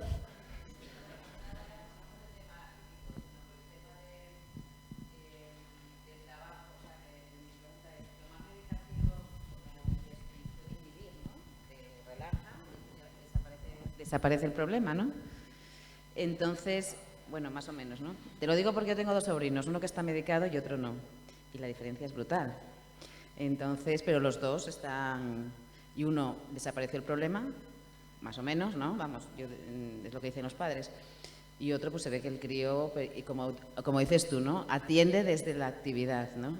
En todo el momento. Entonces, por eso te digo, ¿qué es mejor para asumir o para trabajar el tema? Primero, el problema desapareció para los padres, no para el niño. Esto es importante. Mira, mi padre decía que tenía 3 hijos. Fernando, Javi con pastilla y Javi sin pastilla. Y esto es verdad. Mi mujer también dice que tiene 2 maridos. Javi y Javi Disneyland. Javi Disneyland es cuando no me la tomo. Y las 2 versiones están bien, ¿eh? Solo que con una versión no puedo trabajar. Porque es un descontrol. Y con otra versión puedo trabajar, pero no juego tan bien, no me lo paso tan bien, no es tan divertida la vida. Insisto que es una decisión. yo sí que creo que todo el mundo debería probarlo, aunque lo cierto es que no a todo el mundo le sienta igual de bien. Dentro del 100% dividimos en cinco trozos, ¿vale? Hay un 20% al que le sienta mal, lo siento. Mal quiere decir que te da irritabilidad, que te deja robotizado, que te da planeamiento afectivo, y otros peores. Y luego hay un 20% del otro lado que es puta magia. Pero magia como me pasa a mí. Tú eres otro, eres dos personas. Es que mírate, es que hasta la cara se te pone distinta. Y en el medio tenemos pues un 20% de muy buen efecto, un 20% de efecto bueno, un 20% que aún medicamos, pero el último 20% que realmente no nos llega. Al final la medicación no te cubre todo y no es lo más importante. ¿Y por qué no es lo más importante? Porque la intervención en TDAH no va de solucionar el TDAH, va de aceptar el TDAH para no generar comorbilidad. Esto es lo que iba a hablar luego. El verdadero problema en TDAH no es el TDAH, es toda la mierda que vamos a sacar porque le hacemos daño al niño por lo que es. Y esto sí es un problemón. Trastornos de conducta, trastornos de personalidad, trastornos de ansiedad, depresión y un montón de cosas mucho más feas que perder las llaves. Porque perder las llaves te dan copias, tío. Es decir, hay un montón de cosas que dices tú, pero ¿y este era el problema? Sencillamente nos cuesta muchísimo cambiar nuestra forma de vivir. Os voy a poner un ejemplo, ¿vale? Durante muchos años, en mi casa, las luces tenían una cinta americana, esparadrapo, en el on. Y durante todo el día la luz estaba encendida. La fenosa. El cálculo, 4 pavos. Toma, 4 euros, esta luz no se enciende, no se apaga. Ya no me la dejé encendida nunca más, porque la luz estaba encendida siempre. Fin del problema. En mi casa yo tengo 6 cargadores, 1 en cada habitación. Fin del problema. Es decir, muchas veces los problemas de TDAH son problemas muy idiotas. Académicamente, pues académicamente hay que tomárselo de otra manera, obviamente. Y académicamente entiendo que para los demás pueda ser bueno, todos los profesores de mi vida me ponían el mismo apodo sin conocerse entre sí. O variantes del mismo apodo. El rompepelotas, el rompehuevos, el rompecojones, siempre era el mismo concepto. Pero es que claro, es el precio a pagar por tener un TDAH aburrido en tu clase. La clave del TDAH está en la activación. Si tú mantienes activados a tus alumnos, esto no pasa. Por eso yo les planteo siempre a los profesores que son Emilio Aragón, que tienen que entrar en clase gritando y dándole las manos a los chavales, como Emilio Aragón. Porque si tú eres Emilio Aragón, no hay TDAH ninguno. Cuando hicimos el Focus Aula que os decía antes, recuerdo una vez que me metí en una clase, una de estas negligentes que tuve que hacer rémora, y dije, coño, 4 disléxicos, 8 TDAHs, Dios mío, esta clase está fatal. Iba mirando y decía, pues esta clase está fatal. Hubo un momento que fui a dirección y le dije, esta profesora creo que no debe estar aquí, es una profesora muy negligente que está maltratando mucho a los niños y sé que vengo aquí para ayudar, pero creo que deberían... Y durante un tiempo la sacaron y la pusieron pues, a ayudar o a hacer otras cosas. Caray, qué diferencia, 2 TDAHs. La cosa cambió radicalmente. ¿Por qué? Porque el TDAH no es algo que se tiene o no, es una inteligencia, es un nivel. Nosotros llamamos enanos a las personas que miden menos de 1,45. Y si mides 1,46 no eres enano. Pero mides 1,46. Ya, pero si mides 1,46 y esto es aburridísimo, pues entonces ya te pasa lo mismo que le pasaría a las personas con TDAH, que es que no lo soportan. Es un cambio de mentalidad.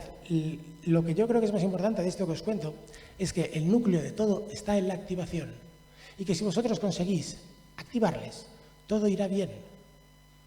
Y este es el punto, que tienen que estar activados. ¿Que es difícil activar? Hombre, desde luego, si os tengo sentados en una silla, pues es difícil activar. Por favor, levantaros y daros un abrazo.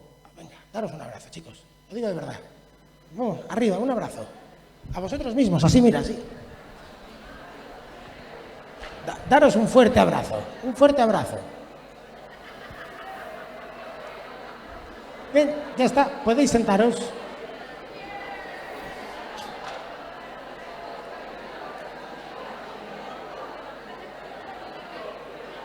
Venga, venga, chicos, que estamos en pandemia, un poquito de respeto, ¿eh? Sentarse ya, ¿eh? Tanto toqueteo no está bien.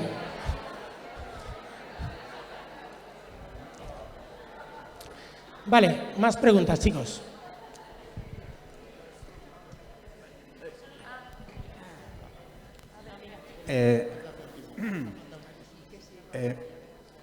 Perdona, mira, yo te he oído mucho hablar del TDAH con trastornos y con problemas, pero también se da TDAH en altas capacidades.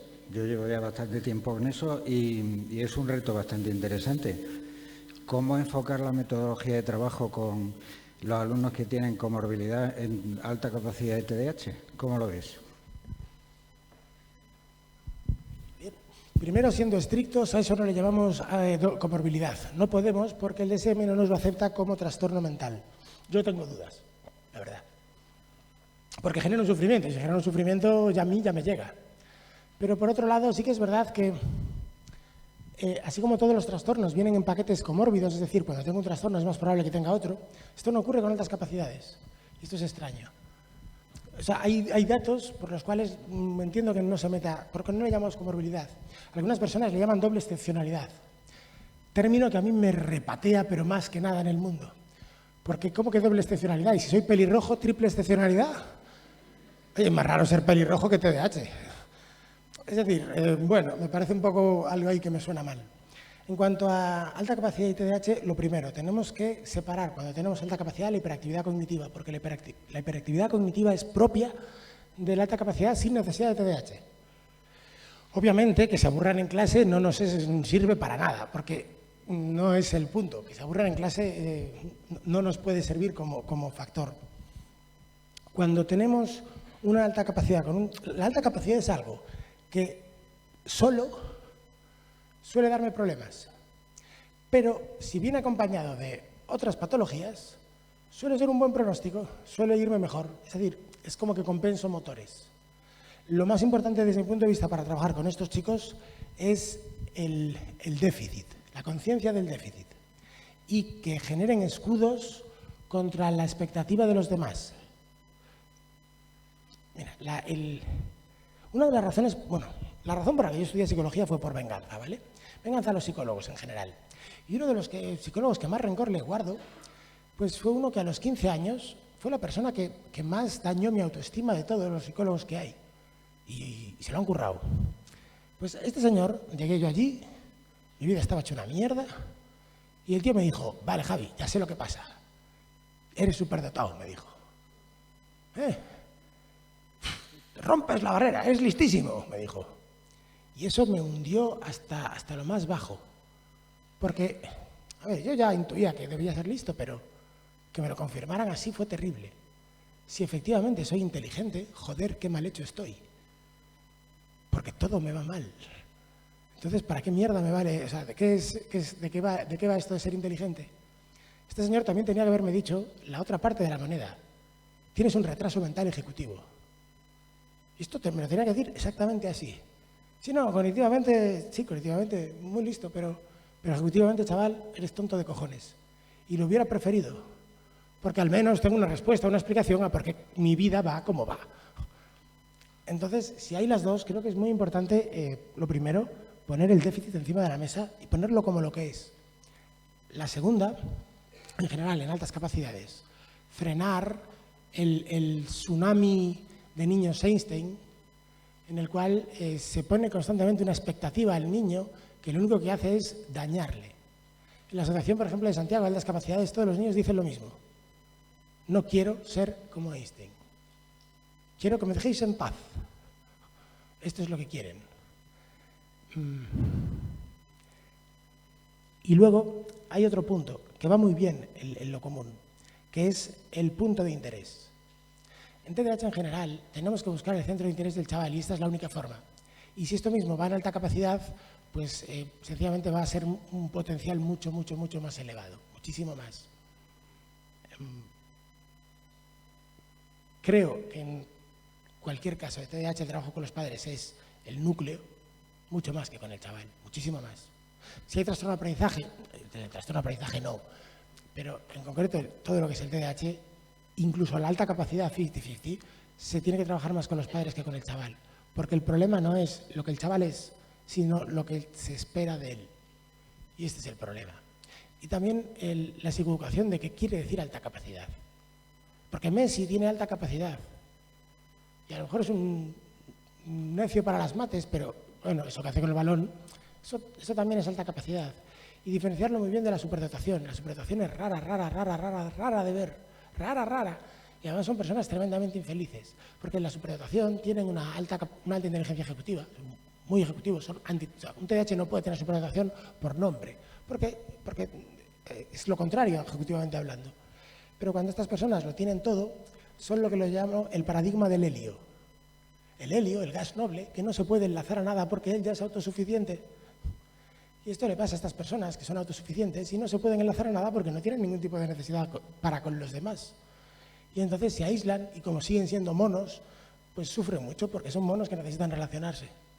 Pero esto, insisto, es raro de ver. La mayoría de las personas que tienen alta capacidad suelen tener un montón de picos.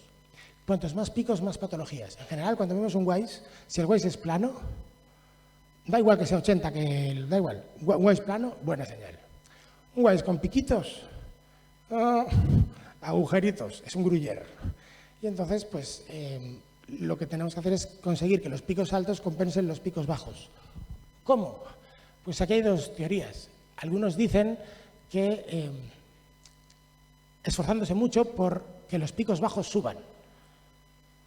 Y luego está la otra, en la que estoy yo, que digo vivir con picos bajos y vivir de los altos.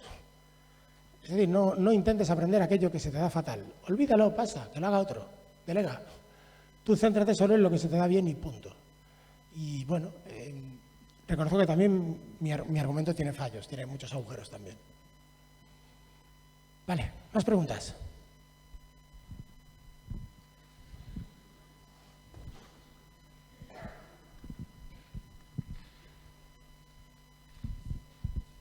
A ver si me sé explicar, a veces me da la sensación como que cuando hablamos de trastornos ponemos mucho el foco en el individuo. Igual que ahora estabas diciendo con las altas capacidades que el problema no es o la superdotación en sí mismo, sino lo que se espera de ellos, yo a veces pienso, con el TDAH sobre todo, ¿es la persona la que tiene una patología o es el entorno el que es patologizante? Porque también nuestra atención sostenida, por ejemplo, de generación a generación, tiene menos capacidad. Sí, es verdad. Bueno, pues discutimos. No, además, leí hace poco un metaanálisis sobre esto que estás diciendo, de la atención sostenida, y comparaba un montón de... Bueno, hacía el argumento cuando salió el periódico, y ponía argumentos del periódico va a matar a relaciones sociales. Y luego las mediciones que tenemos, y en las mediciones la atención no ha cambiado en absoluto nada, ni con Internet, ni con los videojuegos, ni con nada. El nivel de distracción tampoco. Es más, te digo dónde volví a ver el estudio por la tele. ¿Dónde lo volví a ver? Ya me acuerdo. En un documental de Netflix que se llama, en pocas palabras, La atención. Ahí lo volví a ver el metaanálisis. Lo digo para que lo podáis tener localizado los que lo queráis. Vale. En cuanto a si es el entorno trastornante, en realidad lo que estás diciendo no tiene sentido por la propia definición de lo que quiere decir la palabra trastorno. Un trastorno es una desadaptación de un individuo a un medio. Es decir, la homosexualidad era un trastorno. No, porque estas personas iban al médico, ayúdeme, me tiran piedras, yo no me adapto al entorno en el que vivo. Un trastorno quiere decir que no me adapto al entorno en el que vivo. Con lo que en todo trastorno, el entorno es claro. Es decir, si a nosotros nos pareciera muy bien que las demás personas mataran por placer, la psicopatía no sería un trastorno, estaría bien. Dentro de 20 años la homofobia será un trastorno. Pero hace 100 años todo Dios era homófobo. Ya el trastorno lo tenían los gays. Es decir, el concepto de trastorno implica ya una adaptación del individuo a un medio en un tiempo y en un lugar. Los trastornos en África son muy distintos a los trastornos aquí. El SIDA en los años 80 era un trastorno de cojones, no por la enfermedad, sino porque no te dejaban entrar ni la iglesia te dejaban entrar con SIDA. Y hoy en día el trastorno es 1000 veces menor. El trastorno, no la enfermedad no ha cambiado. El trastorno es lo que a ti te afecta en la vida, lo que trastorna tu vida, valga la tontería, lo que te está fastidiando en la forma de vivir. Y el TDAH te fastidia a ti en la forma de vivir. Muchísimo. Claro que es porque el entorno no lo acepta. Y no digo que el trabajo tenga que ir a que el niño cambie. De hecho, todo lo contrario. Pero que al final el que sufre es el niño, por eso la patología es del niño. No es una cuestión de... No podemos contar con que la sociedad cambie. La sociedad cambiará para tu hijo, para tu nieto, yo qué sé. Yo tengo que ayudarte a ti que te tengo delante y por ahora este es el mundo en el que vivimos. Como si hablamos de cosas patologizantes, creo que el colegio se lleva la palma, ¿eh? A mí, como poco, me regaló un par de trastornos. Si no hubiera colegio, la dislexia no sería un trastorno. Si no hubiera letras, la dislexia no existiría, de hecho. En cuanto tenemos letras, hay personas que las ven peor y a eso le decimos disléxicos. Vale, más preguntas.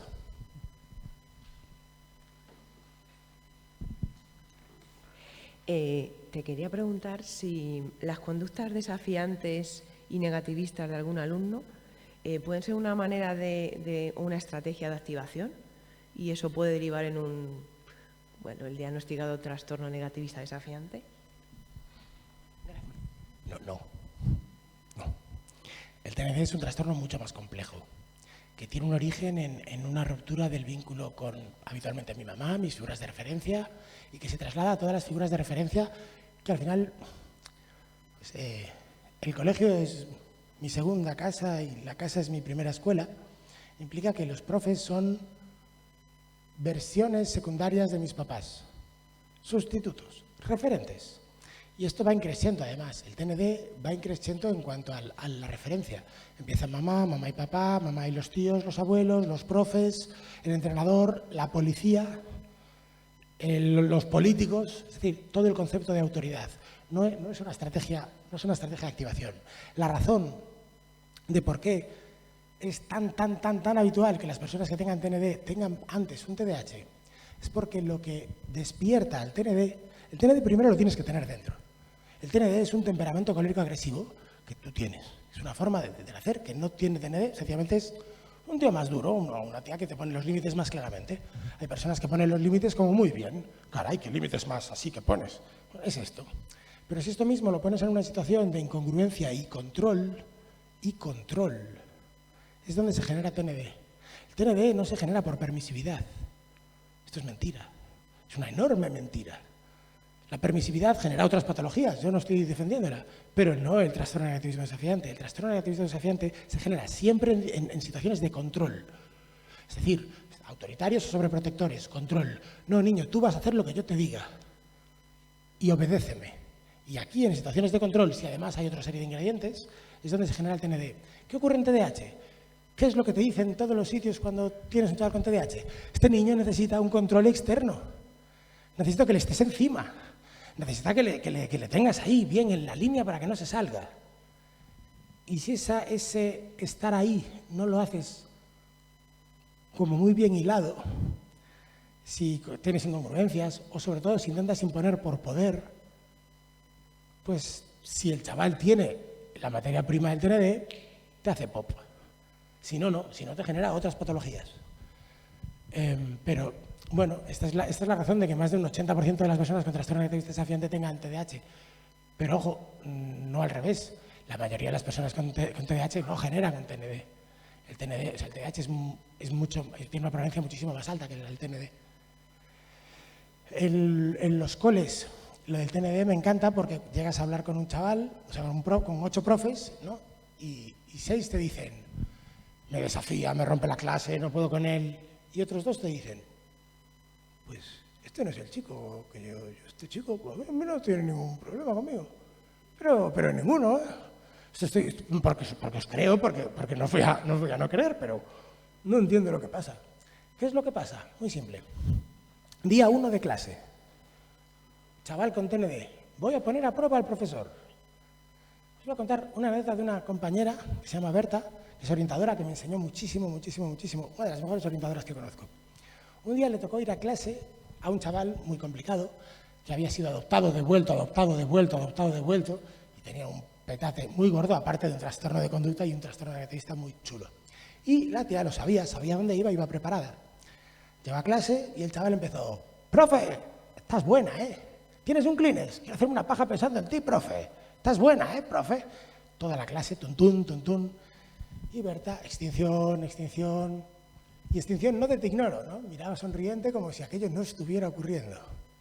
Y miraba hacia la clase. Bueno, vale, habéis terminado. Seguía con su clase como si aquello no pasase. Al terminar la clase, cuando todos salían, le llamó Pedro, ven aquí, quiero hablar contigo. Y cuando Pedro llegó, empujó su bolso y del bolso cayó un CD de rap. A Berta no le gusta el rap. Profe, ¿te gusta el rap? La siguiente captura que nos envía es un grafiti que pone Berta. Desde ese momento ese chaval no solo obedecía fielmente a Berta, es que pobre de algún alumno que le faltase el respeto, porque tenía que intervenir ella y decirle, no, yo me defiendo sola. O sea, amenazaba a los demás alumnos que como no obedecieran a Berta se la cargaban con él. El problema con los TNDs es muy simple. El primer día yo pongo a prueba tu amor. ¿Qué es más importante para ti, tú o yo? Y este es el juego. Siempre el mismo juego, siempre la misma pregunta. Todos los bailes del gorila son la misma pregunta. ¿Qué es más importante para ti? ¿Este mueble que estoy rompiendo o mi sufrimiento? ¿Que te llame puta en la cara y te falta respeto o yo? Siempre es el mismo juego una y otra vez. Entonces, si el profesor el primer día, ante ese espectáculo, dice tú a mí no me faltas al respeto, fuera de clase, se firma un año chulo. Si el primer día dice, oye, Javier, ¿qué te pasa, tío? ¿Estás bien? Ya está la clase dando por culo, ¿estás bien de verdad? Pero hay algo que puedo hacer por ti, porque te he visto jodón toda la clase. Fin del TND forever and ever para mí, porque yo me posiciono como autoridad fiable. Podría estar 8 horas hablando de TND, así que mejor... pregunta. ¿Me quedan 10 minutos? Pues creo que no voy a dar comorbilidad. Quizás es mejor así.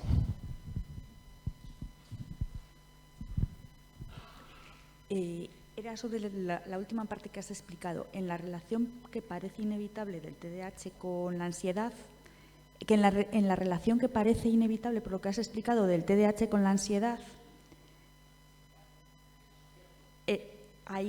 para que esa ansiedad no se perpetúe, no sea un trastorno cuando son adultos, ¿cuál es el mejor enfoque que se le puede dar?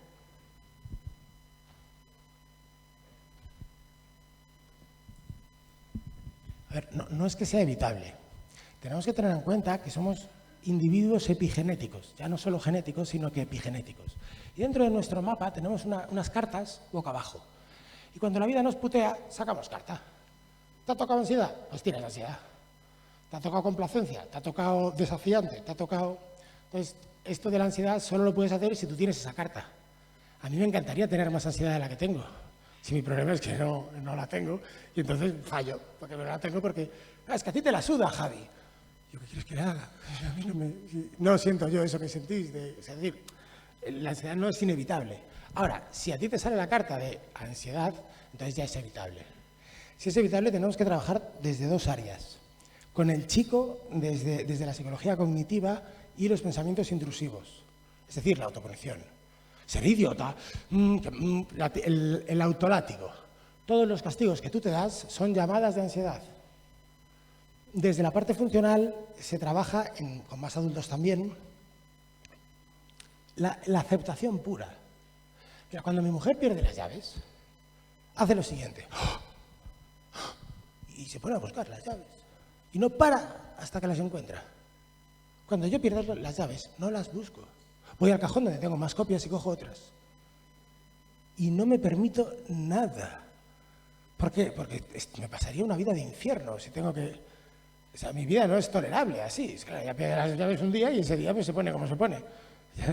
Es mi día a día. All day. Entonces no puedo vivir así. Es decir, la aceptación implica, claro, efectivamente, no hay nada que objetar. Te olvidaste de los deberes. Ya, claro, profe. Ya. Espero que me los haya enviado, porque si no, pues van sin deberes y yo qué sé. Es lo que hay. Además, si tenemos esto, es fundamental trabajar con el entorno, porque al entorno le flipa que tú tengas ansiedad. Al entorno algo que le encanta de los demás es que los demás sean complacientes. Esto es maravilloso. Es genial cuando tienes a alguien complaciente delante. Tú le dices, haz esto. Claro. Y lo hace. ¡Qué guay! Lo contrario a la complacencia es el trastorno narcisista desafiante. Es el polo opuesto. Pero si los demás no entienden que eres una persona complaciente y que esto que están haciendo te va muy mal a ti, no van a darse cuenta, no van a parar de hacer esto. Porque es una chica estupenda. Es una chica estupenda. Es una chica estupenda, con tan buenas notas y se esfuerza tanto. Y eso es lo que ponemos en el pedestal, fíjate, ¿eh? Qué chica tan estupenda. Pero cuando hablas con la chica tan estupenda, en realidad tiene un severo problema, porque lo que está es acojonada de perder su estatus. Y tiene tanto miedo a dejar de ser querida si deja de ser estupenda, que llega hasta los 35 años apretando el culo y con un trastorno de ansiedad generalizada. Y esto no le pasó a una persona que conozco, chicos. Es decir, ¿vale? Bien. ¿Otra pregunta? ¿No hay más preguntas? Bien. Si no, en 5 minutos hago un flash. ¿Qué opinas sobre las pruebas que pasamos los orientadores muy específicas de atención, el CARAS, el CESAT? No sé si conoces un poco. Vale. Para que no se vea la cara, pero creo que mi cara lo dice todo. Bueno, lo primero, el CARAS. Bueno. Pero esto ya no es que lo pasen los orientadores. Esto es un ataque a la neuropsicología en misil nuclear. Vamos a ver, chicos. La neuropsicología es la ciencia del futuro. No tengo duda. Del futuro. O sea, hoy en día, que la neuropsicología coincida con la realidad es una cuestión muy azarosa.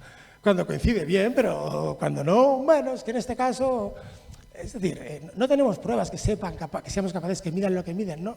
No estamos en ese punto de la neuropsicología, estamos muy lejos. Pero muy lejos no, estamos lejos. Entonces, si yo cargo contra los neuropsicólogos como contra los psicoanalistas, claro, que me digáis que los orientadores estáis haciendo baterías neuropsicológicas complejas de hacer, de interpretar y por encima que no tienen un gran validez. Pues desde mi punto de vista, si ya erais bomberos apagando fuegos, pues venga, métele. Claro que sí, hombre. Y cocineros en el colegio también, coño, que hace falta alguien que cocine. Desde mi punto de vista no tiene mucho sentido que estéis haciendo eso por ningún lugar. No termino de ver la utilidad de nada, de absolutamente nada. Hombre, si fuera seis orientadores en cada centro, ¿vale? Y uno se dedicase a esto... No, hombre, pues si ya sobra, pues, que se forme bien, bueno, pues ya que hace esto, que sea neuropsicólogo. Pero tal y como estamos, no veo sentido. Vale, para terminar, os voy a contar...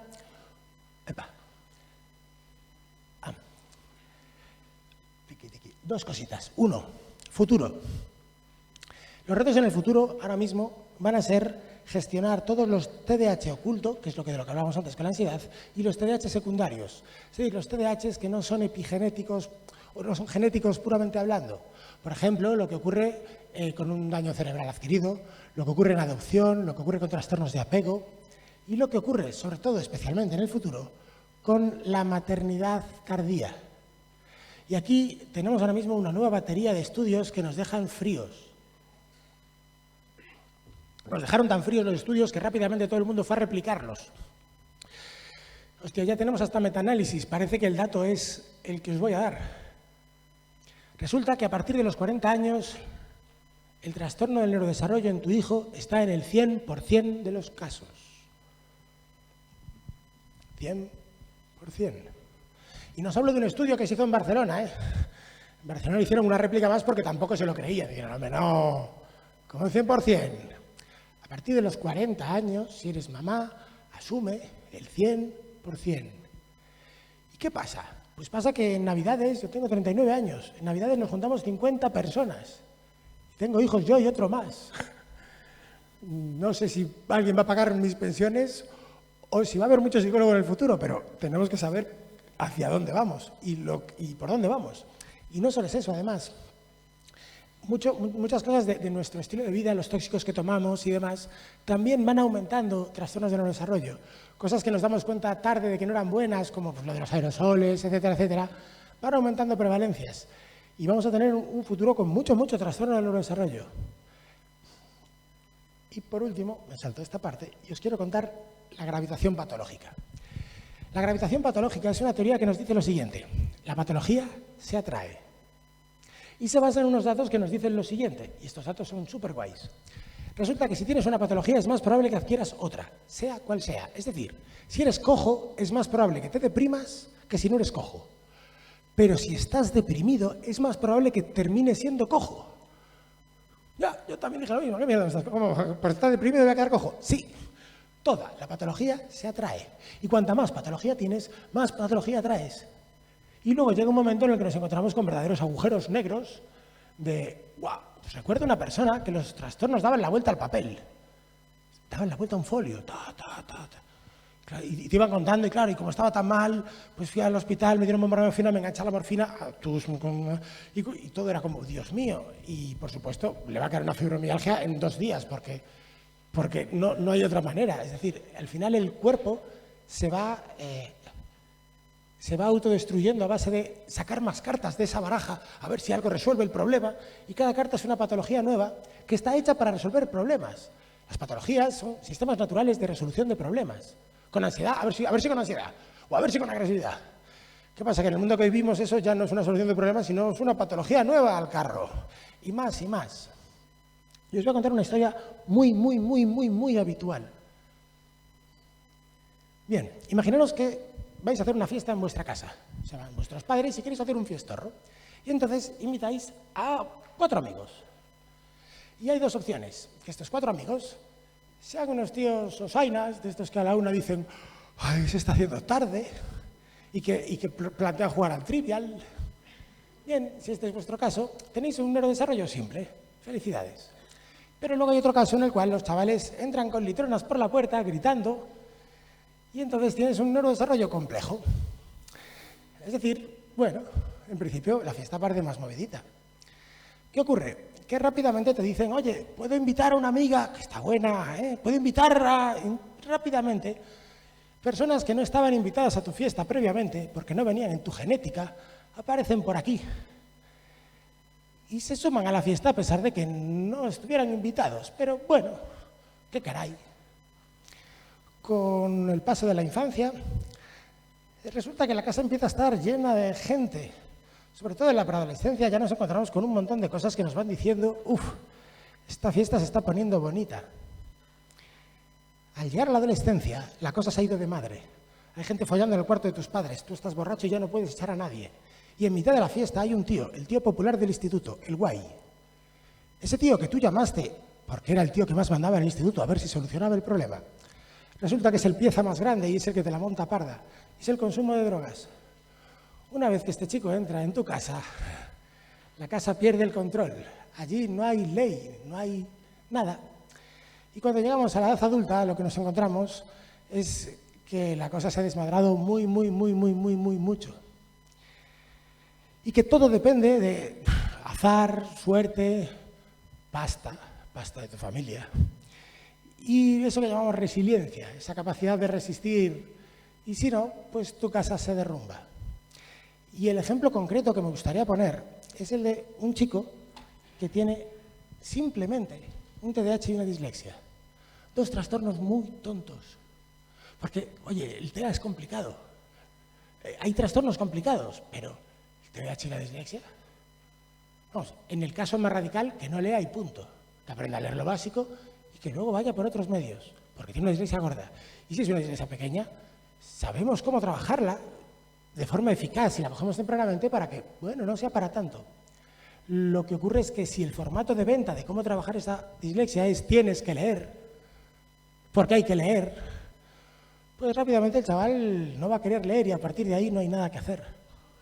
Porque algo que no solemos hacer es respetar la voluntad de los individuos.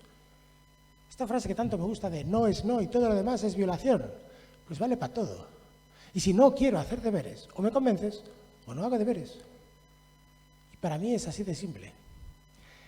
Bien, este niño que simplemente tenía una dislexia y un TDAH, crece en un mundo hostil donde todo el mundo le recrimina que no cumple las expectativas y entonces se cabrea con el mundo hostil y genera un TND, un clásico. Hasta aquí la triada, los veo como churros.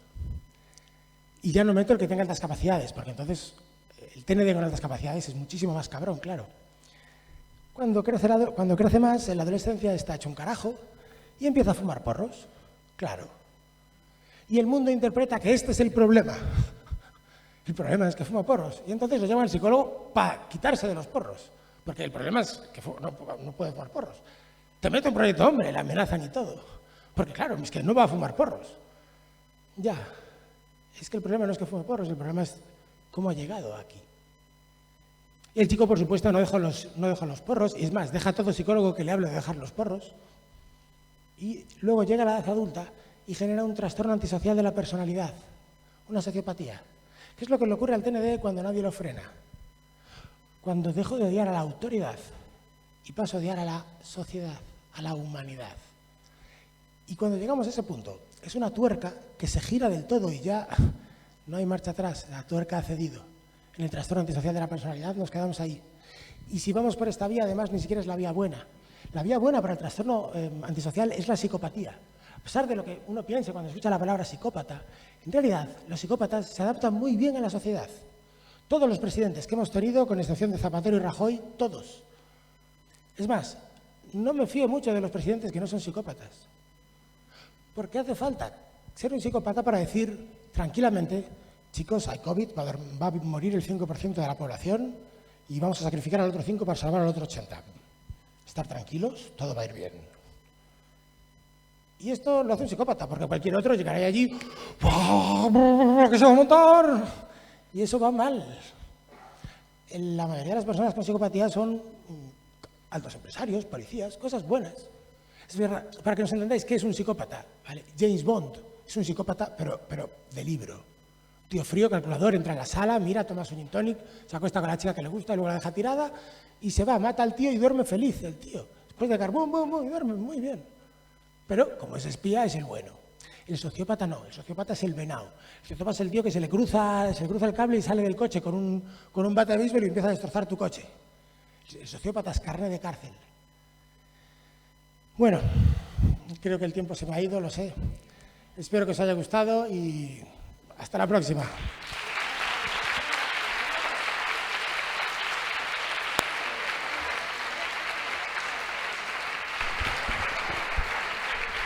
Bueno, muchísimas gracias. Ahora tenemos...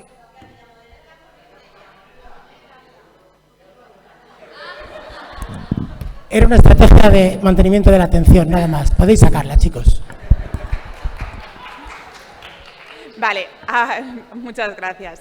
Ahora vamos a pasar a la pausa café. Tenemos un café preparado, pero quería en un segundito comentaros que dentro de las bolsas tenéis materiales, mucha información y sobre todo las tres empresas que están exponiendo